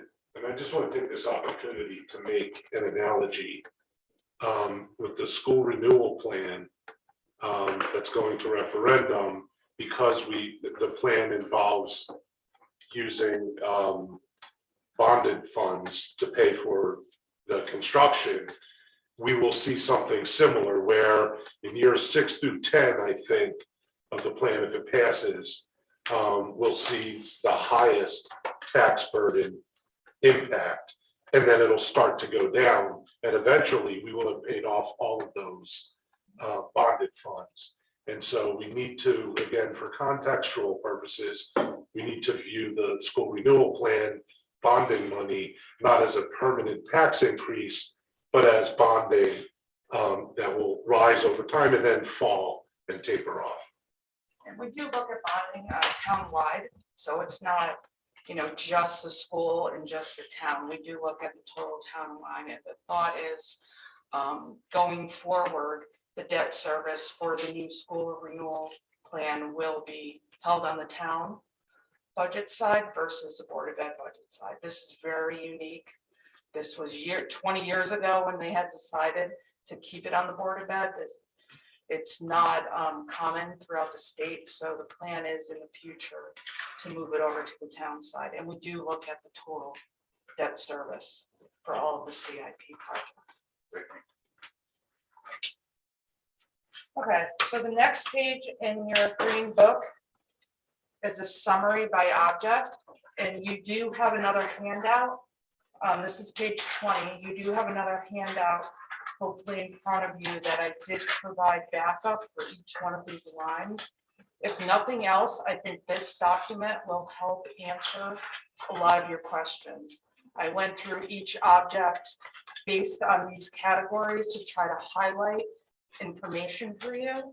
So I'll walk you through that in a few minutes, but I do think this page, if nothing else, will help answer some of the unknowns. So the next tab is your entire budget by object. So object, teachers, supplies, equipment. It's just pretty much breaking down your budget by object. And then again, in the cost center budgets by program, this is breaking down all of your categories across the district by location. So on page 47 is the first page. This is district-wide. So this includes by program, art, music, etc. But it includes every single object, salaries, supplies, stipends, anything like that. And then it goes through by location. So you can see at the top of the page, it'll tell you what building it relates to. I'm not sure if this section is helpful, but we've done it in the past just because board members were interested in what we spent by area, by location. Special ed student services. This is basically your special ed total by object. And then on page 63, we're talking about the reimbursement from the state. And then on page 64, we're showing you how that reimbursement is distributed by external placements, public, private, or transportation. And I know some of you just got this tonight, so if you have further questions later on, just feel free to reach out, or we can just talk about it next week. Next tab, TechNet. These other tabs are pretty self-explanatory. Technology, facilities, athletics. And then we do have some long-term planning schedules for the curriculum writing as well as athletics. And again, these were schedules that the boards have been interested in the past. So we continue to provide them. And then supporting documents. This is really the enrollment, projections, the class size, projections. There's some other information towards the back as far as grants. So on page 87, you can see grants that are common throughout the years, and then we did add COVID-related grants on the bottom. That's a new section. Sure.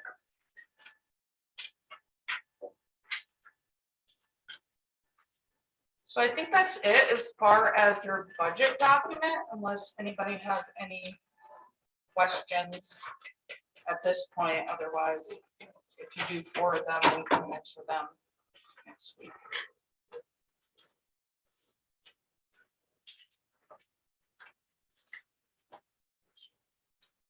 So the one other thing that I did want to go over with you tonight is page 20 from that document that we just went over, was that summary page by category. You all have this? Okay. So there are pages behind here that kind of show you the reasons for those increases in those categories. So I can either walk you through it, or you can take your time and look through it and come back with questions. It's up to you. But the reason we started these schedules probably about 5 years ago, because it's just kind of like an overall summary of what's included in there by category. And it seemed to be helpful, and it answered a lot of questions. So if you want to take your time, I know you just got it today. If you want to take your time and look at it and ask questions, whatever you prefer.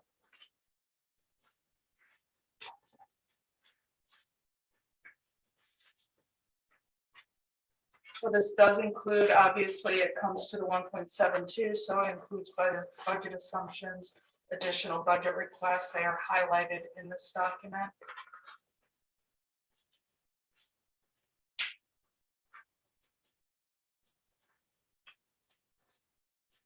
And then just one clarification, the main page, when you see the change, is from last year's approved budget to next year's request, or this year's approved budget, sorry, to next year's requested budget.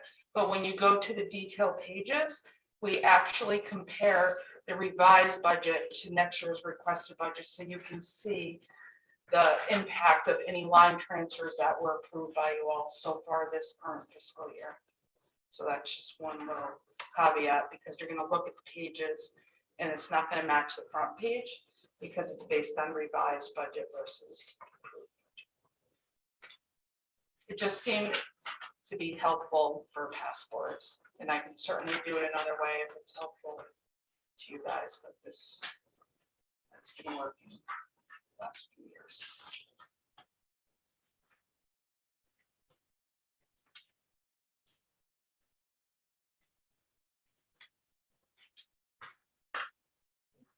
You're welcome. That's all I got, unless you have questions for me.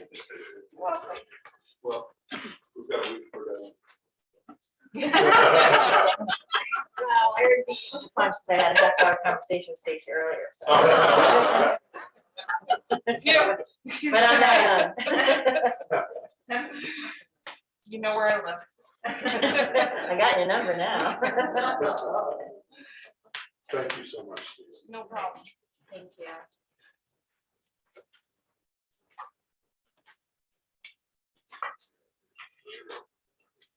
Just a few general comments regarding district. As the board had seen, we made a major announcement today regarding our approach to COVID and quarantine. Probably the biggest single move in terms of what we've made throughout the whole pandemic. It was adopting screen and stay. It was adopting reduced quarantine, and so many things where I think the public have been asking. The guidance came out on New Year's Eve at about 5 o'clock, and so we wanted to take some time and talk with our staff about it, talk to our medical team, and had good results on that on Monday, and we're able to put that in place starting tomorrow. So we're bringing students and staff back that would have normally been quarantined for longer. So we're really pleased about that. I want to thank our staff. As you probably saw in the memo, I think an important piece was we barely had enough bus drivers, and we were also watching absent call out for paraprofessionals and for teachers and for basically any staff. And so it has been an all hands on deck. I went over to Ryerson Monday, and Principal Spooner was a paraprofessional when I walked in. By the time I walked out, I think she was serving lunches. I think she had played custodian and also teacher at some point during the day. So, it's just amazing what staff have done to keep us open.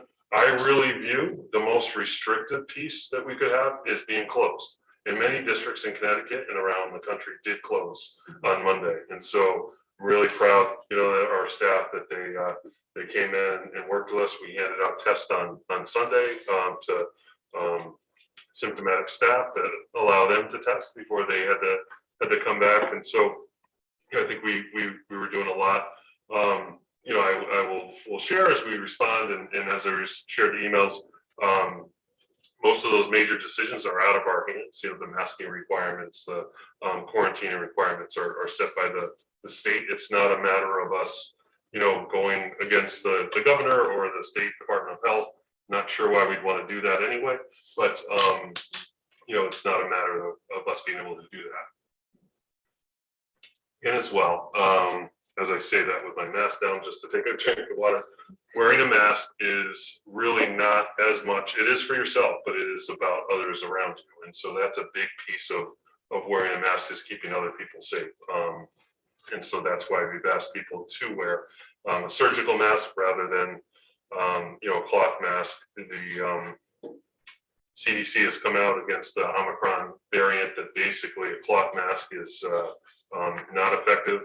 It's been reported by both Fox News and CNN. They don't agree on a whole lot. And so when you see them agree on something, it's something you want to take heed of. So again, I just want to thank our employees. I want to thank the state. They did provide us with N95 masks for employees and also testing kits. So we received 1,200 testing kits, which we will give out to employees and then families as well going forward. And also the town supplied us with the tests we gave out on Sunday. We will reimburse them out of the stock we just got. But thank you to the town of Madison for their support in getting us to open up. So that's all I want to share. Thank you.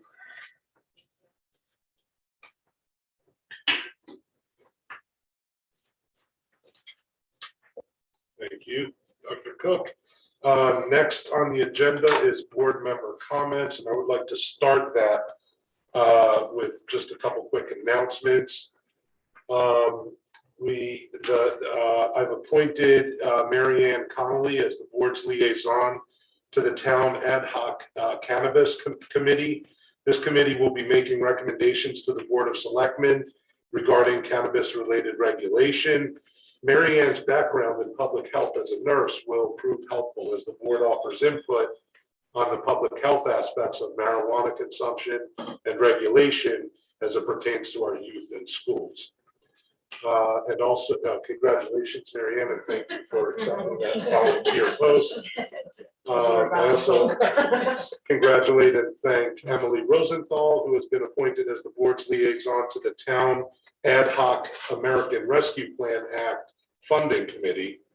This committee will be making recommendations to the boards of Selectmen and Finance regarding the use of federal funds made available to the town under the American Rescue Plan Act. Emily's background in the finance of Madison Public Schools and its facilities, and her position as a Board of Ed appointee to the town CIP committee will make her a knowledgeable representative of the board in this discussion.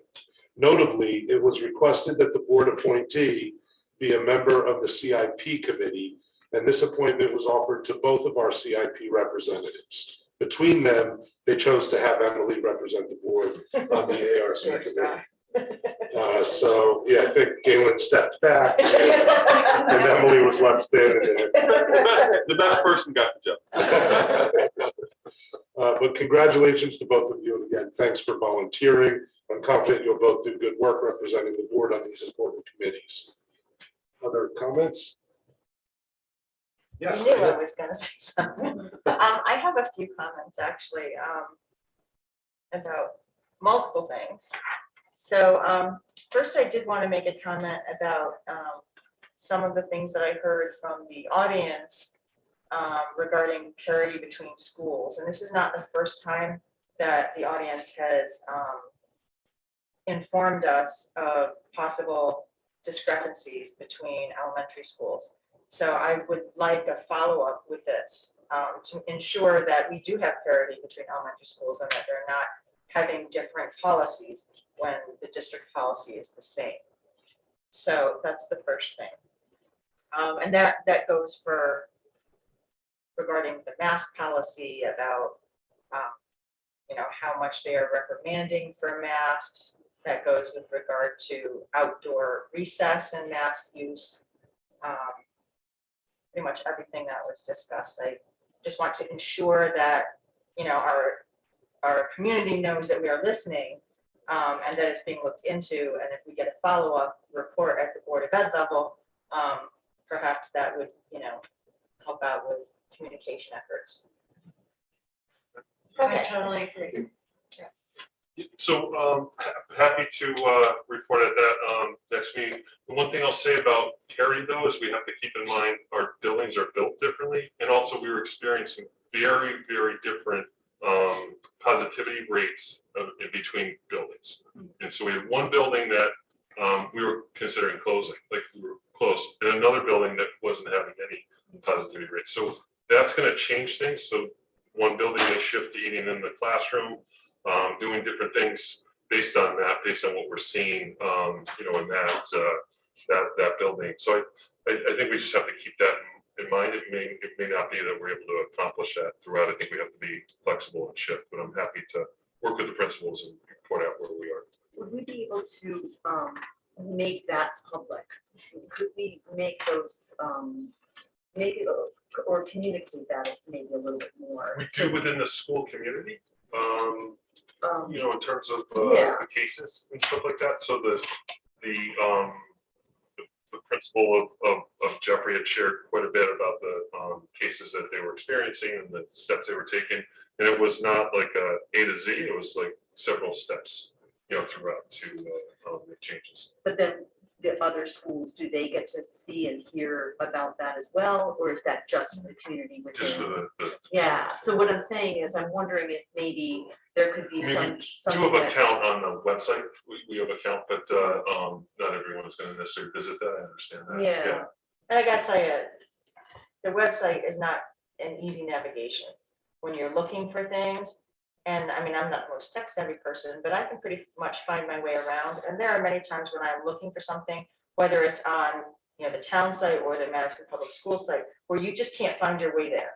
And it depends on what you're looking for. So to say that it's just posted on the website, I think is not enough. And I think it would be helpful, and I don't know if you can, but to have some sort of cross information between elementary schools so that they understand the differences as to why policies seem different when they think that they should be the same. With your example tonight, is a perfect example of saying that, first of all, there's a difference in the number of students in the buildings to begin with. The layout of the buildings is different. Therefore, the airflow is going to be different. There's a lot of differences. And also with, the number of staff available for things. I understand that, but I think it needs to be addressed and communicated in a different manner.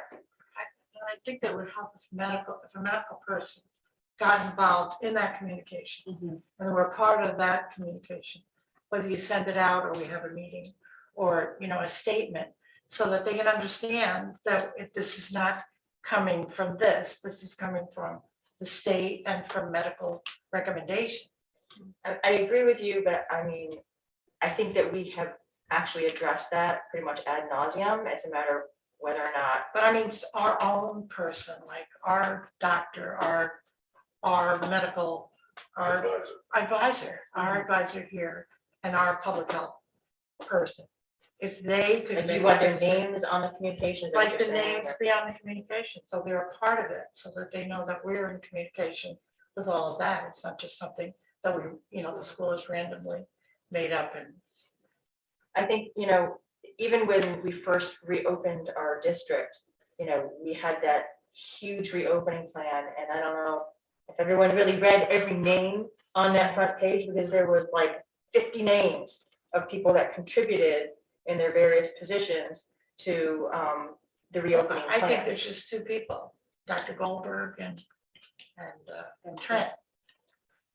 Trent Joseph, Stephanie Lesnick, our And supervisor. Stephanie, right. We also are part of calls every Tuesday at least with the State Department of Public Health, which also provides. And maybe just take us off and just have them make a statement and send it out. to What the if it was something district? as simple as, like the governor does each day, where it says, we have this many cases, this many hospitals, like, it's something that's very succinct and that's regular, and it's just presented on a daily, so that it's at the end of the day, here are the statistics for our district, here are the statistics for Ryerson, for each of the schools. I don't know, I don't, like, once. Or maybe weekly. I think Davey's kind of a lot to put on the. In on the some more, a little more often maybe, or just however many times, it doesn't matter, but I think what does matter is just those numbers, because I think that will help with the understanding of why. Right, because the counts are updated on the website. Is it every day after 4 p.m. or something like that? So would it be possible just to take that graph and put it in, anytime there's a significant change, to put it in a blast or on the social media account, just accessible places for people to find? Yeah, we could use that on the Friday update, remind people where it is, link to it and things like that. But I just will say, again, our principals have been communicating a lot with the families, and they've shared, like, this is the step we're taking tomorrow because of cases increasing. And Principal Frost sent out many communications, probably starting early December right through break.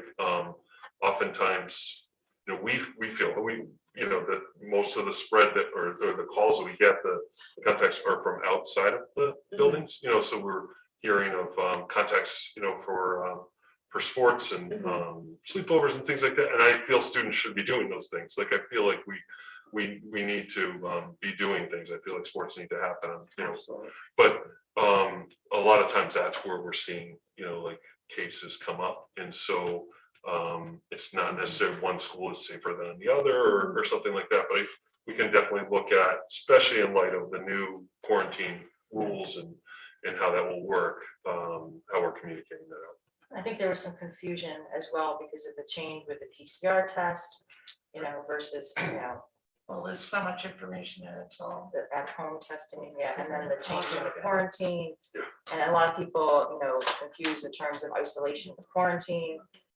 So I think there's a lot of, confusion and also frustration with it. And I think that we're hearing that as well.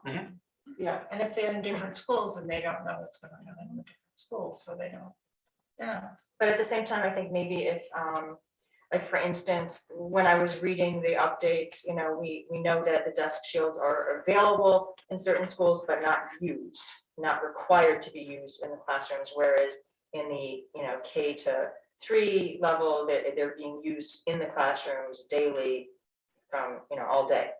So I think that when you have a parent who has a child in the elementary school and then has a child at Polson, they're saying, why is this different? So I think there's a lack of communication there as to just, basic, like, this is how we made our decision, because I know there's so much to consider and so much data to look at, and the decision is not simple. And I think that needs to be communicated as well.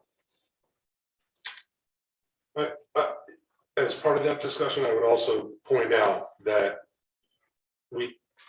certainly that recommendation is excellent, and we should be doing what we can to keep people informed as best we can. I think that some of the comments that we've received have shown an obvious either personal bias or political bias of some sort that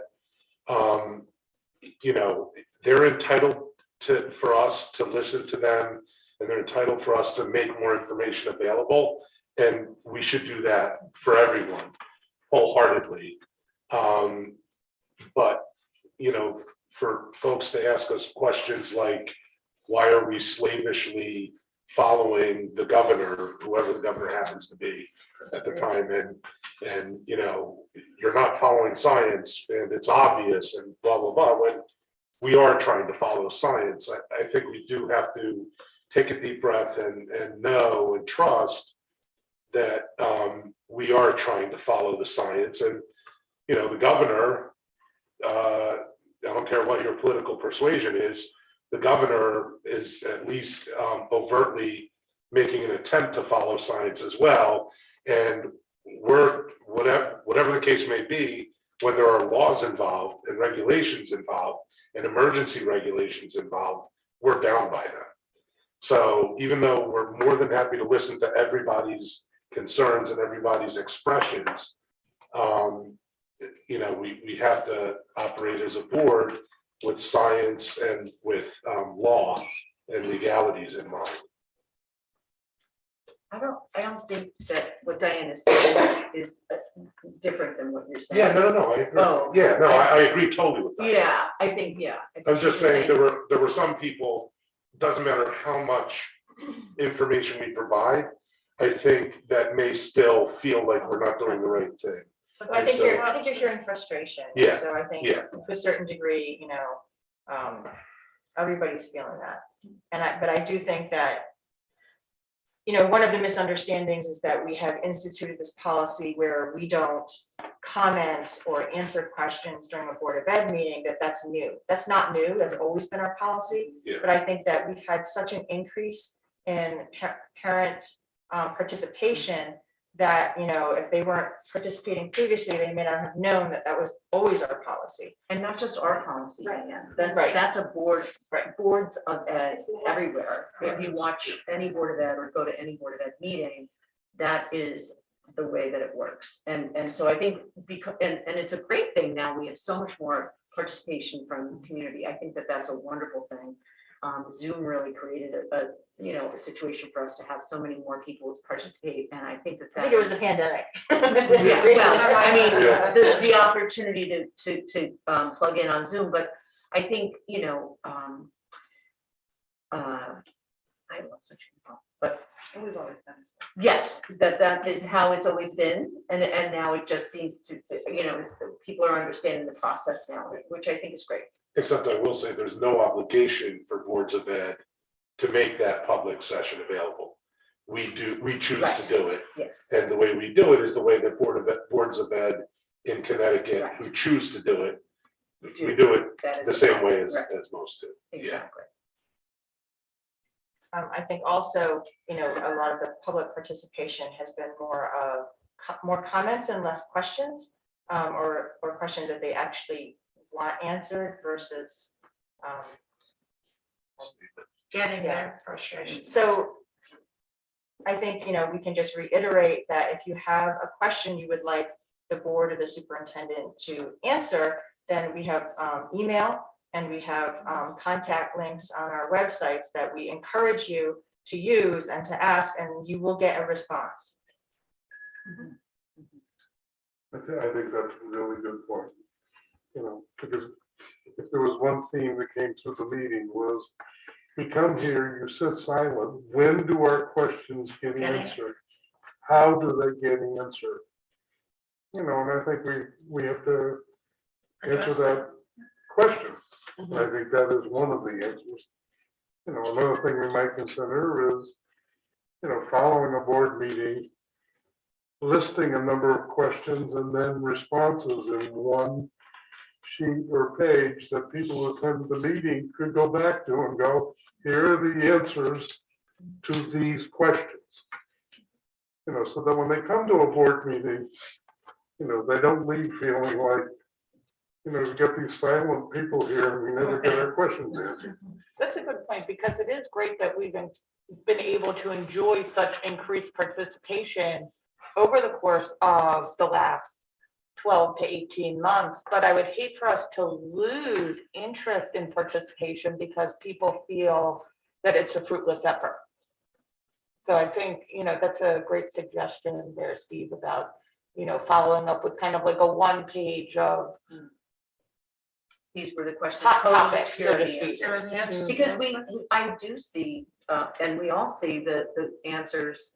So if you want to answer them, you emails wanna that answer have been, Right. we see that they are getting answered. Right, so it's like, maybe if we could meet them halfway, of course, it still encourage people to use all of the email options that are available to them on the website, especially if they take a look at the agenda, they think of questions they want to ask to be answered at that particular meeting, always getting them out to the board or to Dr. Cook or, to any number of the school system members would be helpful to have those answered in the most timely way. But then us meeting them halfway by keeping that list of topics so that even if we don't have somebody's individual email, and a lot of people are asking the same questions, that we can make sure we hit those responses appropriately.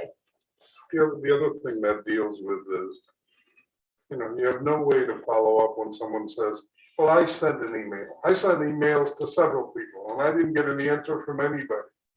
You know, But also our and policy. I question whether that's actually happened or whatever, but when it's a But it's public possible, forum, though. it says, here are all the questions, here are the answers. It takes away that excuse. But I think, part of that is also because our policy is probably not widely known that individual board members do not answer on behalf of the board. Correct. So we forward the questions to our chair and to our superintendent, and then our chair answers for the board because he is the only person who can speak for the board. And that's an important, I think, distinction to make, because I know that when I get an email from an individual public member, that I'm not the only one. I know 8 other board members got the same thing, and probably the superintendent, and I don't even know who else. So, but to have us all answer back is not appropriate, and that's one thing. It could get us into hotter water because if you get different answers, then. But if we said that in the beginning and said, you definitely will be answered by, and maybe say the person, say it's Seth, we will answer your questions, they will be sent back to you if you address the person, say who we want to address Seth, our chairperson, and we will get that answer back to you within a week. How's that? But if we said that to them, at least they would not be looking at us like, why are you not answering any? Right, but then you're engaging, and we're not allowed to respond to. No, I mean, just to make that as a statement, this is what will happen. If you have questions, you will address them to this person and he will answer them. I think the other missing piece to this puzzle is that some of the statements that were made or complaints were specific incidents with specific students. And I just think that I think maybe a reminder would be helpful that if you have a problem, you would follow the chain of command. And so that would be, you would go to the teacher, then the principal, then the superintendent, and then the board. Because you're going to get, I think, a much more personable experience. They're going to be able to follow up with you one-on-one when you go to the specific building and principal and start with the teacher. And I just think that's an important but missing piece here. I mean, when you're dealing with the pandemic and constantly shifting, it's challenging to answer questions, have them on record, and then turn around and have different answers the following week. So, to that end, we might want to put a statement like, this is the answer based on what's going on this week. Because the law changes, because regulation changes, and because the science is changing, and knowledge about the pandemic is changing, the answers may change over time. I have another comment to completely shift gears. Unless anyone wants to continue with this thread, I think we've pretty much beaten that dead horse. So I have a comment regarding the presentation about the budget, just with regards to, there was a, give me 1 second, I'll find the sticky. But one of the things I talked to Stacy Novitz about today was the CIP and how the maximum amount that we can have as debt, and the fact that because the town also has projects. When you look at, there's a graph, and if I could find my. The debt limit. Yes, thank you, Yeah. the debt limit. Debt limit rule that's imposed by the Board of Finance. Well, I probably can't find it now, but there is,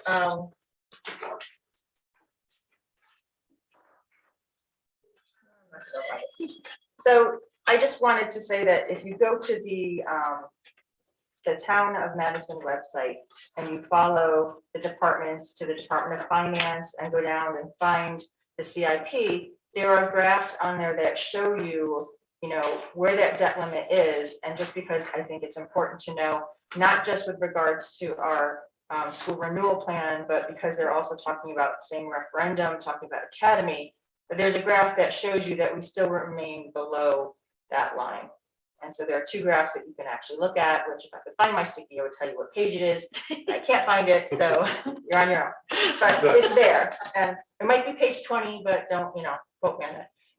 So I just wanted to bring that up. And then the other thing I wanted to bring up was the use of the term budget assumptions. So, previously, over the past couple of years, we've had great discussion on the Board of Ed regarding the term budget assumptions versus budget requests. And so, when I first got on the board, you look at the term budget assumptions and you think like, oh, we have to pass all this, but that is not true. Budget assumptions are budget requests. And it is not, some of the things you look at and you're like, oh, this is an increase because we have a contractual obligation. And so obviously that's not something you'd be like, no, but not everything in the list of budget assumptions are really assumed finances that we have to approve. And so I just want to make that clear because we've had so much discussion over the past couple of years as a board. And now we have a new board with only a few returning members from those previous years. And so I know we're going to have, budget workshops and we'll discuss it great depth and detail, probably every single line item. But I just wanted to say that for the newer board members. And then I think we're done. Any other board member comments? Diane covered it all. Yeah. I second that. All right, thank you. So, all right, so now we'll move on to the next item on the agenda, which is item 6, audience response to information presented. We have an audience. We have someone in the audience, and we may have people online as well. Anybody raising their hand online, Wendy? No one. We put them to sleep. Okay. No, you, Kate. Katie? Never shy for words. I'm speaking as Katie Stein, 84 Bartlett Drive, not as a member of the Board of Finance, which is also why I'm here for the budget presentation. And thank you for that. I will bring it back to the Board of Finance next week. But I just want to thank all of you for what is a really difficult time. As a previous board member, I appreciate the challenges that you face in relation to the ever-changing COVID landscape and guidelines. But as a healthcare worker, I'm going to try not to get emotional because it's been a very emotional week. I want to commend you for your efforts on mitigating the risk for our students. This week at the Children's Hospital where I work, we recognized an unfortunate milestone of the highest pediatric admissions due to COVID since the original outbreak in the spring of 2020. Now is not this time to stop prioritizing the health and safety of our students. I hope and pray that that time will come. I understand the frustration with the guidance. As a healthcare provider, I am incensed with the ever-changing rules and the things that even as a healthcare provider, they are asking us to do. But while I don't agree with all of it, I happily assume that the lesser of two evils is erring on the side of caution, especially given this unprecedented infection rate. So I know how difficult it is having children in the school system and college kids who are being affected by the changes and disruptions in learning. I get it. I understand the frustration. I understand the unhappiness, and I know the position that all of you guys are in, and I just want to thank you for the work that you're doing and the efforts that you're providing. The other thing, as a community member, I don't ask me why, I was at another town's Board of Ed meeting, but they did talk about the Freedom of Information Act at the beginning of the meeting and why, as a law or as a state statute, they could not respond because if something is not on an agenda, they cannot address it. And I think that would go a long way to addressing, just as a blanket statement. There is a reason behind not addressing it. It's not that you guys all don't have the answers or all don't want to say something, but I think just addressing FOIA and why, if something is not on a posted agenda, it cannot be responded to for the sake of people who may have looked at the agenda beforehand and purposely didn't attend because they didn't see that particular topic on the agenda. So I just encourage you to add that as a statement in your opening introductions to public comment. But I thank you for taking public comment, because I think it's, especially at this time of extreme vulnerability for all of us, important. That's it. Thank you. Well, thank you.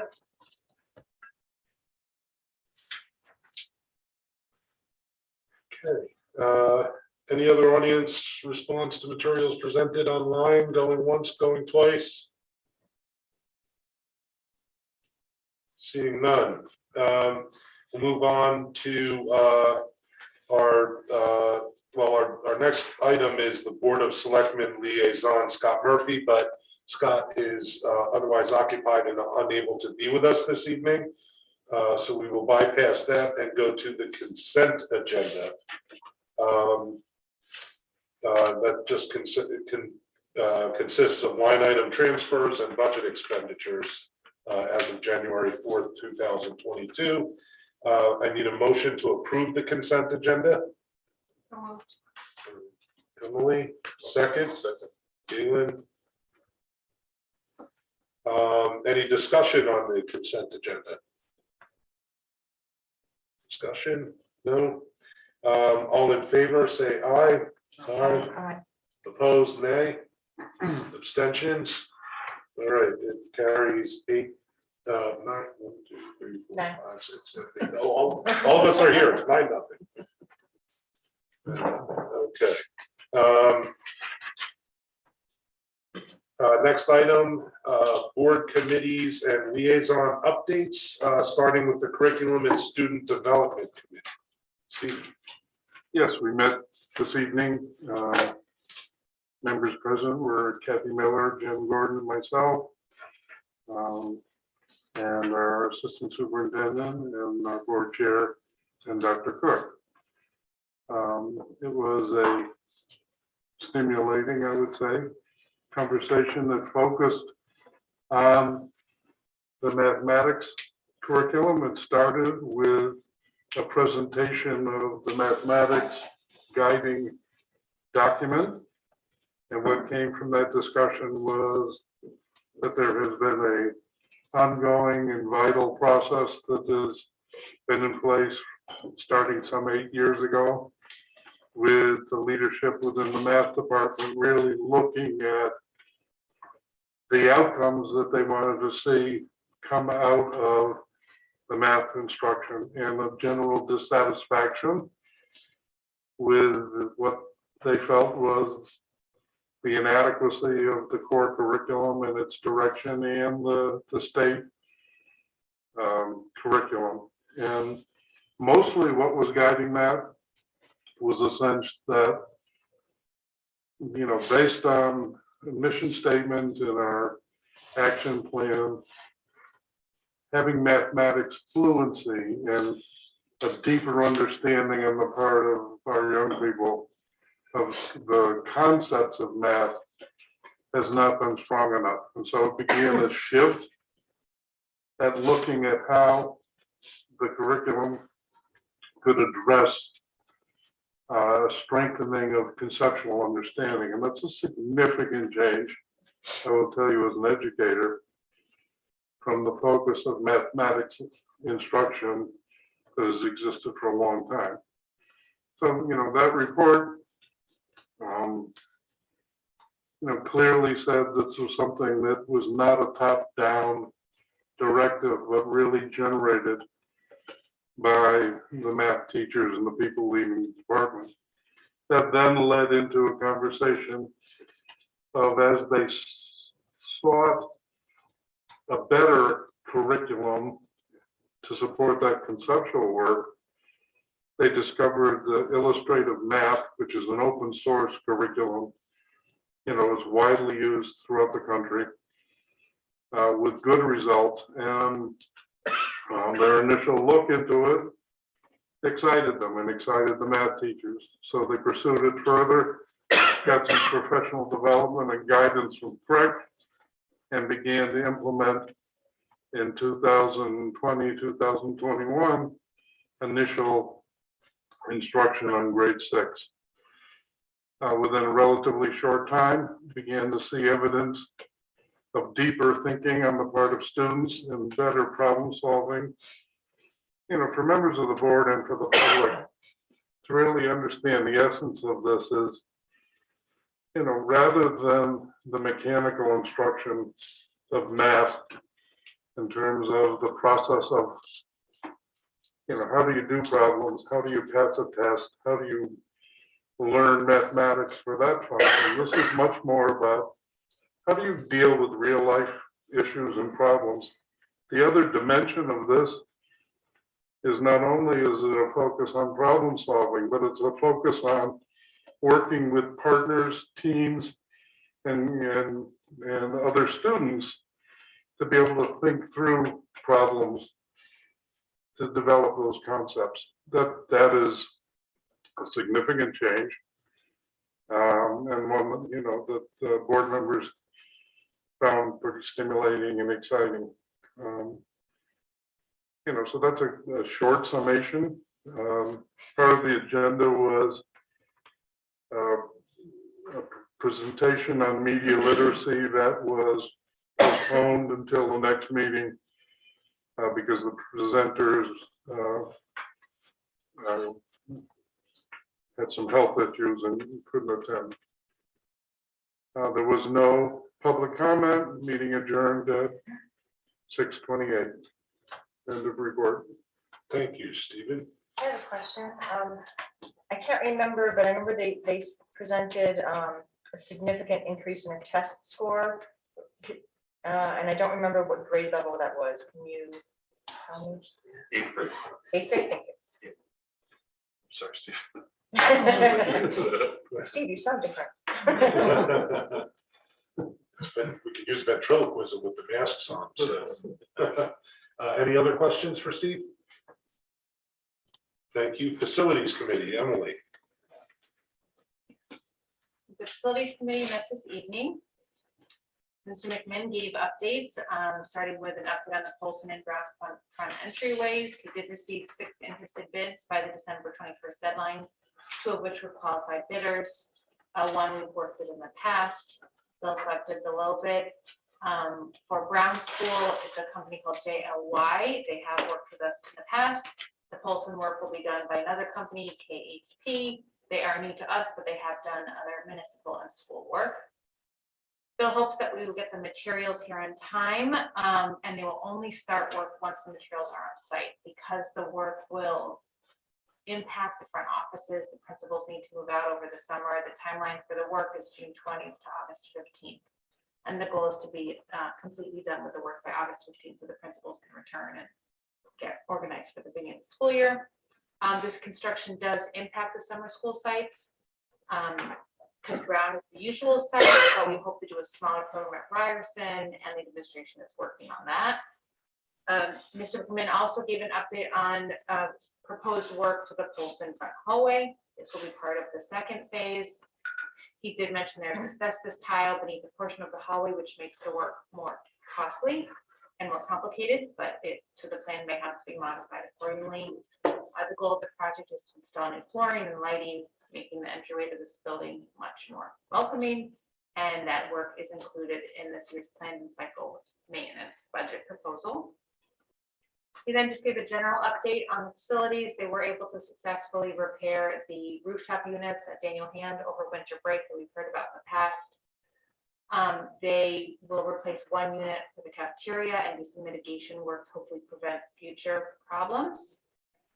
He hopes to get an additional 5 years out of these units, and he may put replacement costs in next year's 2023-24 CIP budget proposal. He mentioned how the facilities department and staff is continuing to work to keep schools clean and safe. And the facility maintenance staff are very well trained to do what is needed during this time. On that point, our member Stephen Pinn noted that he'd like to see a thank you on behalf of the board to the custodial and maintenance staff for the extraordinary work that they've done to keep our schools clean, open, and safe. So we did pass a motion in our committee to bring to the board tonight to express our gratitude to their staff. So you can look forward to that later in the meeting. During public comment, we did have a question about whether airflow patterns have been studied with the use of desk shields in the elementary school classrooms. Bill reported on a study that we did on airflow, HVAC, and ventilation. However, that did not incorporate how the desk shields would impact that. We know that they did significantly increase the amount of outside air as part of our preparations to reopen classrooms, but not specifically how a desk shield would impact an individual sitting on a desk. Finally, Mr. McMahon asked that the facilities committee review the traffic study for the proposed new building and the new school location. So we will be adding a facilities committee meeting to the calendar for next Tuesday. No, 2 weeks from Tuesday, January 18th at 5 p.m. to review that. And the meeting adjourned at 7 o'clock. End of report. Any questions? Thank you. Any questions? I do have.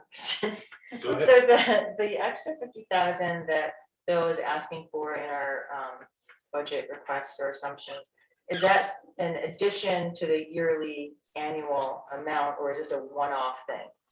No, it'd be in addition. We wanted to give an example of what it could be used for in the Bolson hallway, but if it was in for the following year, I think it would be additional painting, or it could be, some other type of project. So one of the things that we had talked about with the school renewal plan was that right now there's an increase in cost of all sorts of supplies because of supply chain issues, et cetera. But they expect that by the time we're doing the renewal plan, that should come down. But these are impacting our current maintenance plans, and that's part of the reason for the increase. Is that what I'm understanding? Yeah. Thank you. Any other questions for facilities? Finance committee, Galen. The finance committee has not met, so there's nothing to report. However, the next scheduled budget workshop to the entire board is next Tuesday, January 11th at 6:30. And our next committee meeting is at 5:30 on January 18th. Any questions? No. Personnel committee, Maureen. We haven't met, we don't have that, Kate. Okay, any questions? Policy committee, and Diane, do your thing. It's gonna be a big- So we have not met, but you have on your agenda tonight a list of policies that we are asking you to review and waive the second and third readings, to have a first read and then to actually vote on it tonight. And I had mentioned this at the last meeting, but I will reiterate that the reasoning for this is because first of all, we're looking at revising the policy of how we revise policies, because right now it requires 3 reads, and you need at least 48 hours after you meet in committee. So we tend to meet the same night as our Board of Ed meeting, which means that anything that we discuss in policy committee meetings cannot be put forward to the board that night, which means we wait another 2 weeks before it goes to the board. So this is significantly delaying our processing, modifying, and deleting policies. So we will get back to that at another meeting after we revise those policies. In the meantime, though, we still have the ability with our current policy to ask that policies that have minimal revisions or wording change or a change due to statutes or definitions by CT statute, that those, and also policies that we want to completely rescind, that we're asking the board to waive the readings and do a single read and vote the same evening. So if anyone has any questions, you should have gotten in your packet policy notes, so that each policy that we are asking about tonight that you vote on has an explanation provided by Shipman and Goodwin regarding why we're asking to either rescind them or what changes were being made. So we can either go through each policy number individually really quick to see if anyone has questions, or I can just say, do you have questions? However you want to do it the most speedily. I think in the interest of time, it might be better to just open it up to questions if anyone has specific questions, because I think we've had an opportunity to review these, and I think most people understand, if I'm feeling the temperature of the room properly, I think most people understand that all of these revisions and rescissions are largely based on recommendations from council because they are either obsolete or redundant or for some other reason just don't belong in our policies. So legal reasons or whatever. So just to be thorough, we're talking about policy 1361, visitors to schools, policy 5110.4, student discipline. And those are the two policies that we're talking about for changes to be made to adopt. and policy 9540. Yes, and policy 9450, which is removal of the communications committee. And then we're looking at the series 3000 policies recommended to be rescinded. Policy 3020.2 fiscal year, policy 3150 medical reimbursement for special education students, policy 3250 materials, service fees and charges, policy 3526 energy conservation, policy 3541.1 student transportation services contractor and equipment, policy 3541.2 student transportation services drivers.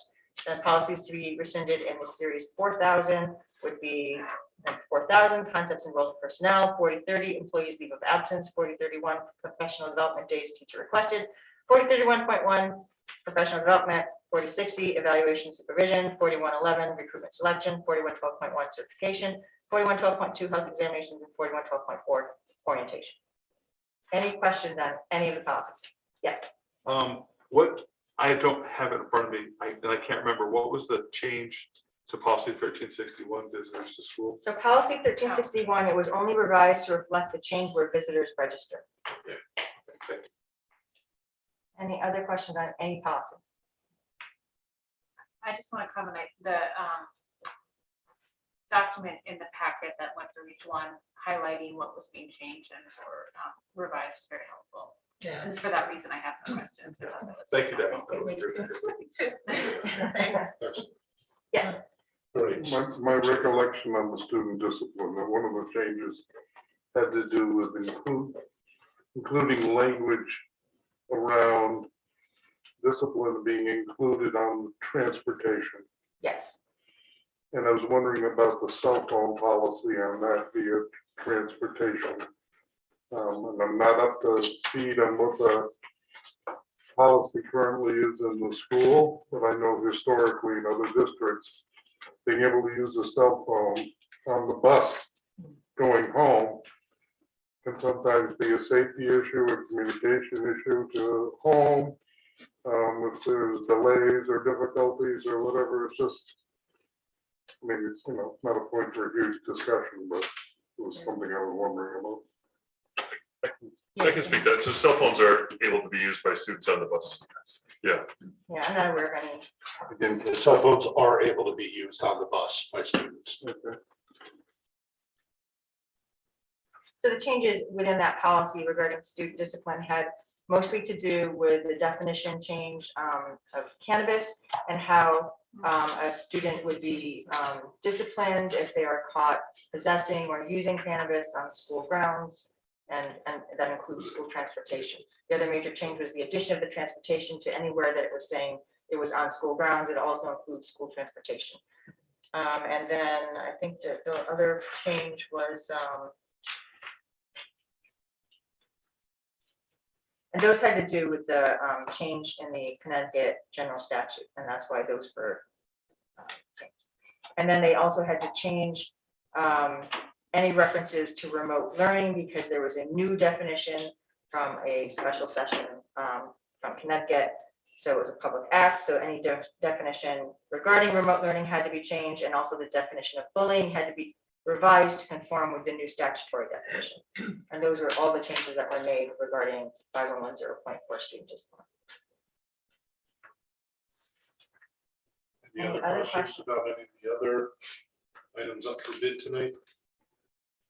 No, thank you very much, Diane, and we will be acting on those through action items later. Learn liaison, Mary Ann. No, but I'll be meeting next Thursday. Thank you. All right, so the next item up is an action item. It's a motion to approve the 22-23 budget assumptions. And per discussions earlier, I will need a move to table that to the next meeting. I will need a motion to table that to the next meeting So moved. by Diane. Second, Second. Jen. Is it a move to postpone?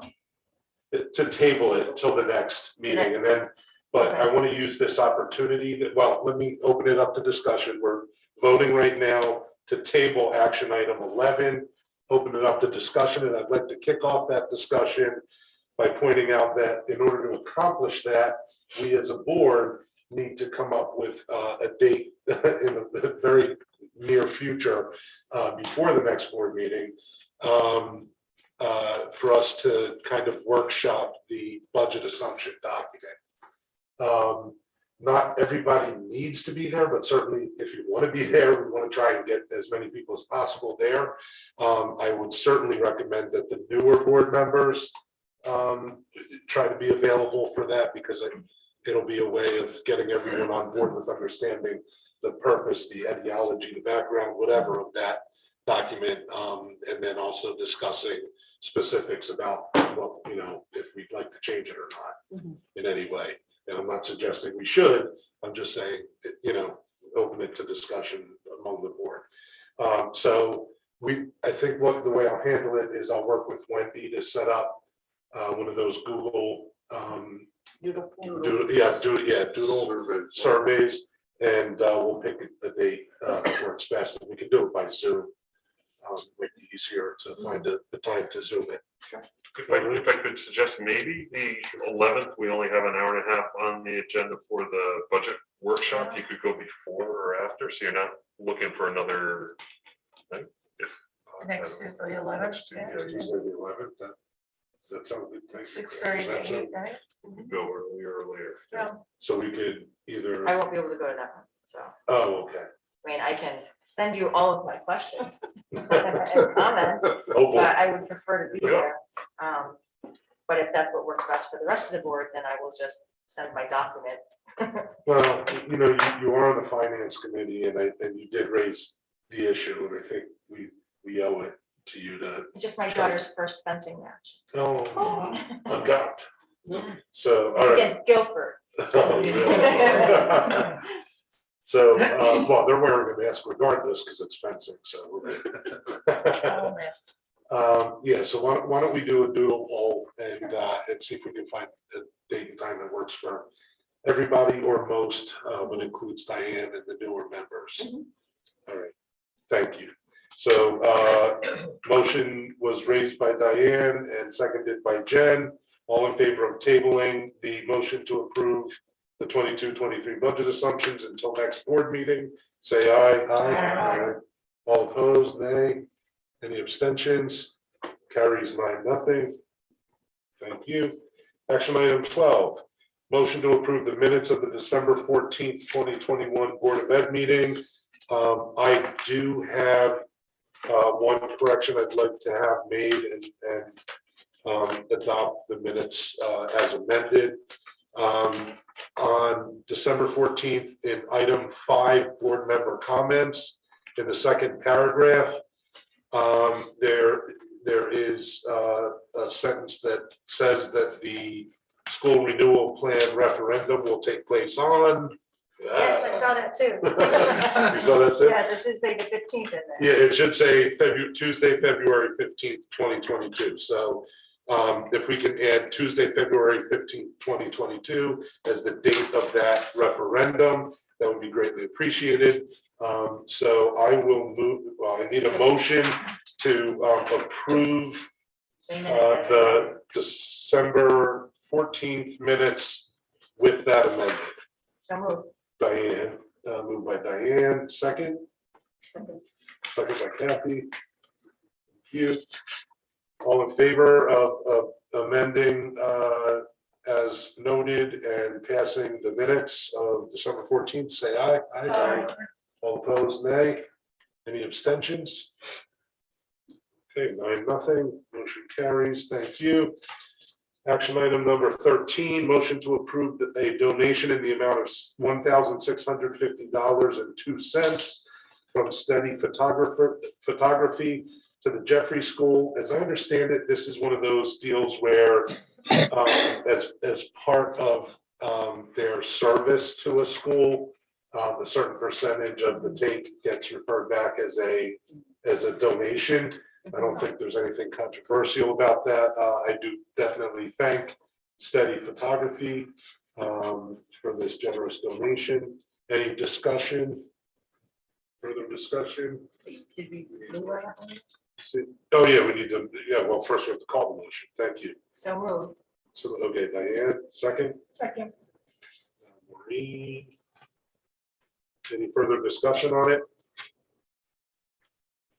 None. All in favor of accepting the donation? Aye. Opposed, nay. Abstentions? Motion carries 9-0. Action item number 14 is more of the same, but it's a $1,449.93 donation from Steady Photography to Ryerson. I need a motion to accept the donation with So thanks. Kathy? Second. Do second, okay, Diane. All right, any further discussion on that? Thank you again. Thank you again. All in favor, aye? Aye. All opposed, nay? Any abstentions? Seeing none, motion carries 9-0. Thank you. Action item 15, motion to waive the first and second readings of the following policies. And these policies are recommended to have readings waived due to minor language adjustments due to statutory changes and the sunset of a committee. And that would be the first three, which are policies 1361, visitors to schools, policy 5110.4, student discipline, and policy 9450, board committees. I need a motion for that. So moved. Maureen. Second.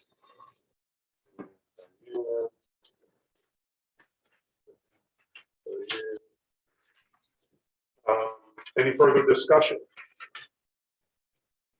Discussion, seeing none, all in favor, say aye. Aye. Opposed, nay. Any abstentions? Carries 9-0. Thank you. Action item number 16. Motion to approve the following policies. Wait a second. Oh, that was the vote. Yeah, that was the vote to waive the first and second readings. Now is the motion on the substance, which is to actually approve the amendments to the following policies. And I think we need to amend this motion. Motion to approve the proposed amendments.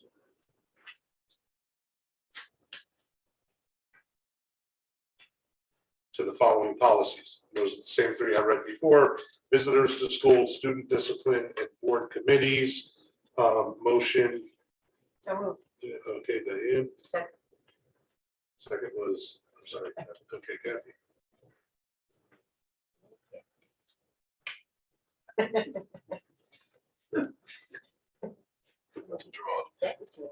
All right. So now, to be clear, we're voting on the substance of amending those three motions as described. All in favor, say aye. Aye. All opposed, nay. Any abstentions? Motion carries 9-0. Action item number 17. Motion to waive the first and second readings of the following policies proposed for rescission. I'm going to read them once now, and please keep them in mind because it's going to be the same policies we're going to vote on twice. Once to waive the first and second readings, and then the second time to actually vote to remove them by rescission.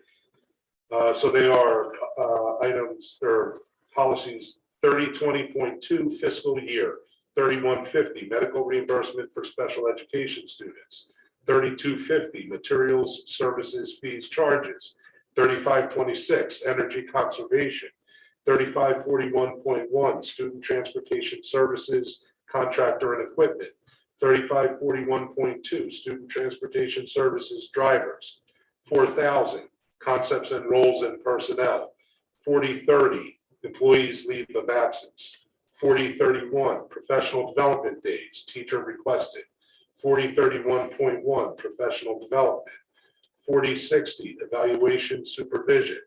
4111, recruitment selection. 4112.1, certification. 4112.2, health examinations. And 4112.4, orientation. We need a motion to waive the first and second readings for those policies just named. So moved. Diane, seconded by Jen, did I hear? Yep. Thank you. Okay, any discussion on waiving the first or second readings of these? No discussion, okay. All in favor, aye. All opposed, nay. Any abstentions? Carries 9-0, thank you. And now the substantive motion on all of those to be rescinded that I just read out loud. Motion by So moved. Diane. And seconded by Second. Jen. Any discussion on rescinding these policies per the notes provided by any more conversation, discussion? No? Okay, seeing none. All in favor of rescinding that list of specified policies, say aye. Aye. All opposed, nay. Any abstentions? All right, another 9-0. That's great. Thank you. Okay, at this point, I'm going to ask for a motion to add an action item, number 19, coming from the Facilities Committee, and that will be to add a motion from the Facilities Committee to take action to acknowledge and thank the custodial staff for all their extraordinary work to address the additional facilities needs of our schools during these pandemic times to keep our staff and students safe and healthy. Can I get a motion to add that agenda item, number 19? That's Steve. Second. Steve. Second, Maureen. Emily. Oh, it was Emily, I'm sorry. I heard it coming from that direction. Came from here. All right, so any discussion on adding that action item from the Facilities Committee? I think it's wonderful. Thank you for suggesting it. Yeah, it was definitely a generous thought. All in favor of adding that motion so we can vote on it substantively afterwards, say aye. Aye. Any opposed? Nay. No nays, any abstentions? 9-0. Thank you. This is carries. All right, so now I need a motion to move on behalf of the Facilities Committee to take action to acknowledge and thank the custodial staff for all of their extraordinary work to address the additional facilities needs of our schools during these pandemic times to keep our staff and students safe and healthy. Do I have a motion for that? Mary Ann, thank you. Mary Ann. Second? Second. Jen?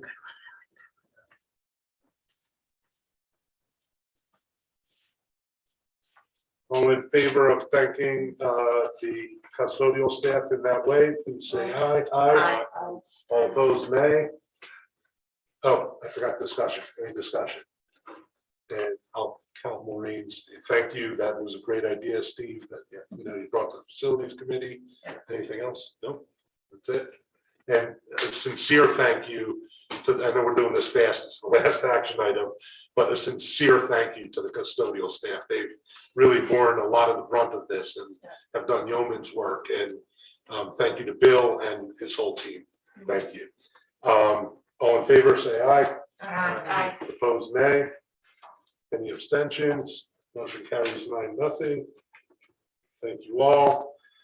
All right, now we get to future agenda items. Was there one, Diane, that you saw? Yeah, That I'm was, trying to find it now. there was something about the Facilities Committee meeting on the 15th of February or something? It was For the 8th, February January. 23rd. There's finance, but no policy. Policy is on the 15th. Okay, so You already sent an email. I assume Wendy will rectify that and get that out to us by email. Probably. All right. Thank you. Good catch. 21, meeting dates of importance. Again, that's going to be the same. Oh, that's not a future agenda item. That's a meeting of importance. Sorry. Any future agenda items? I just went out of order by accident. Future agenda items, anyone wants to discuss? Bringing up? Nope. Okay. Now, meetings and dates of importance, when you will take note of those date changes. And I need a motion to adjourn. Can't wait to get out of here a second. Jen. All in favor, any discussion on, I'm just kidding. All in favor? Any opposed? Talk about it. Abstentions? All right, 5-0. All right, thank you guys. Good meeting.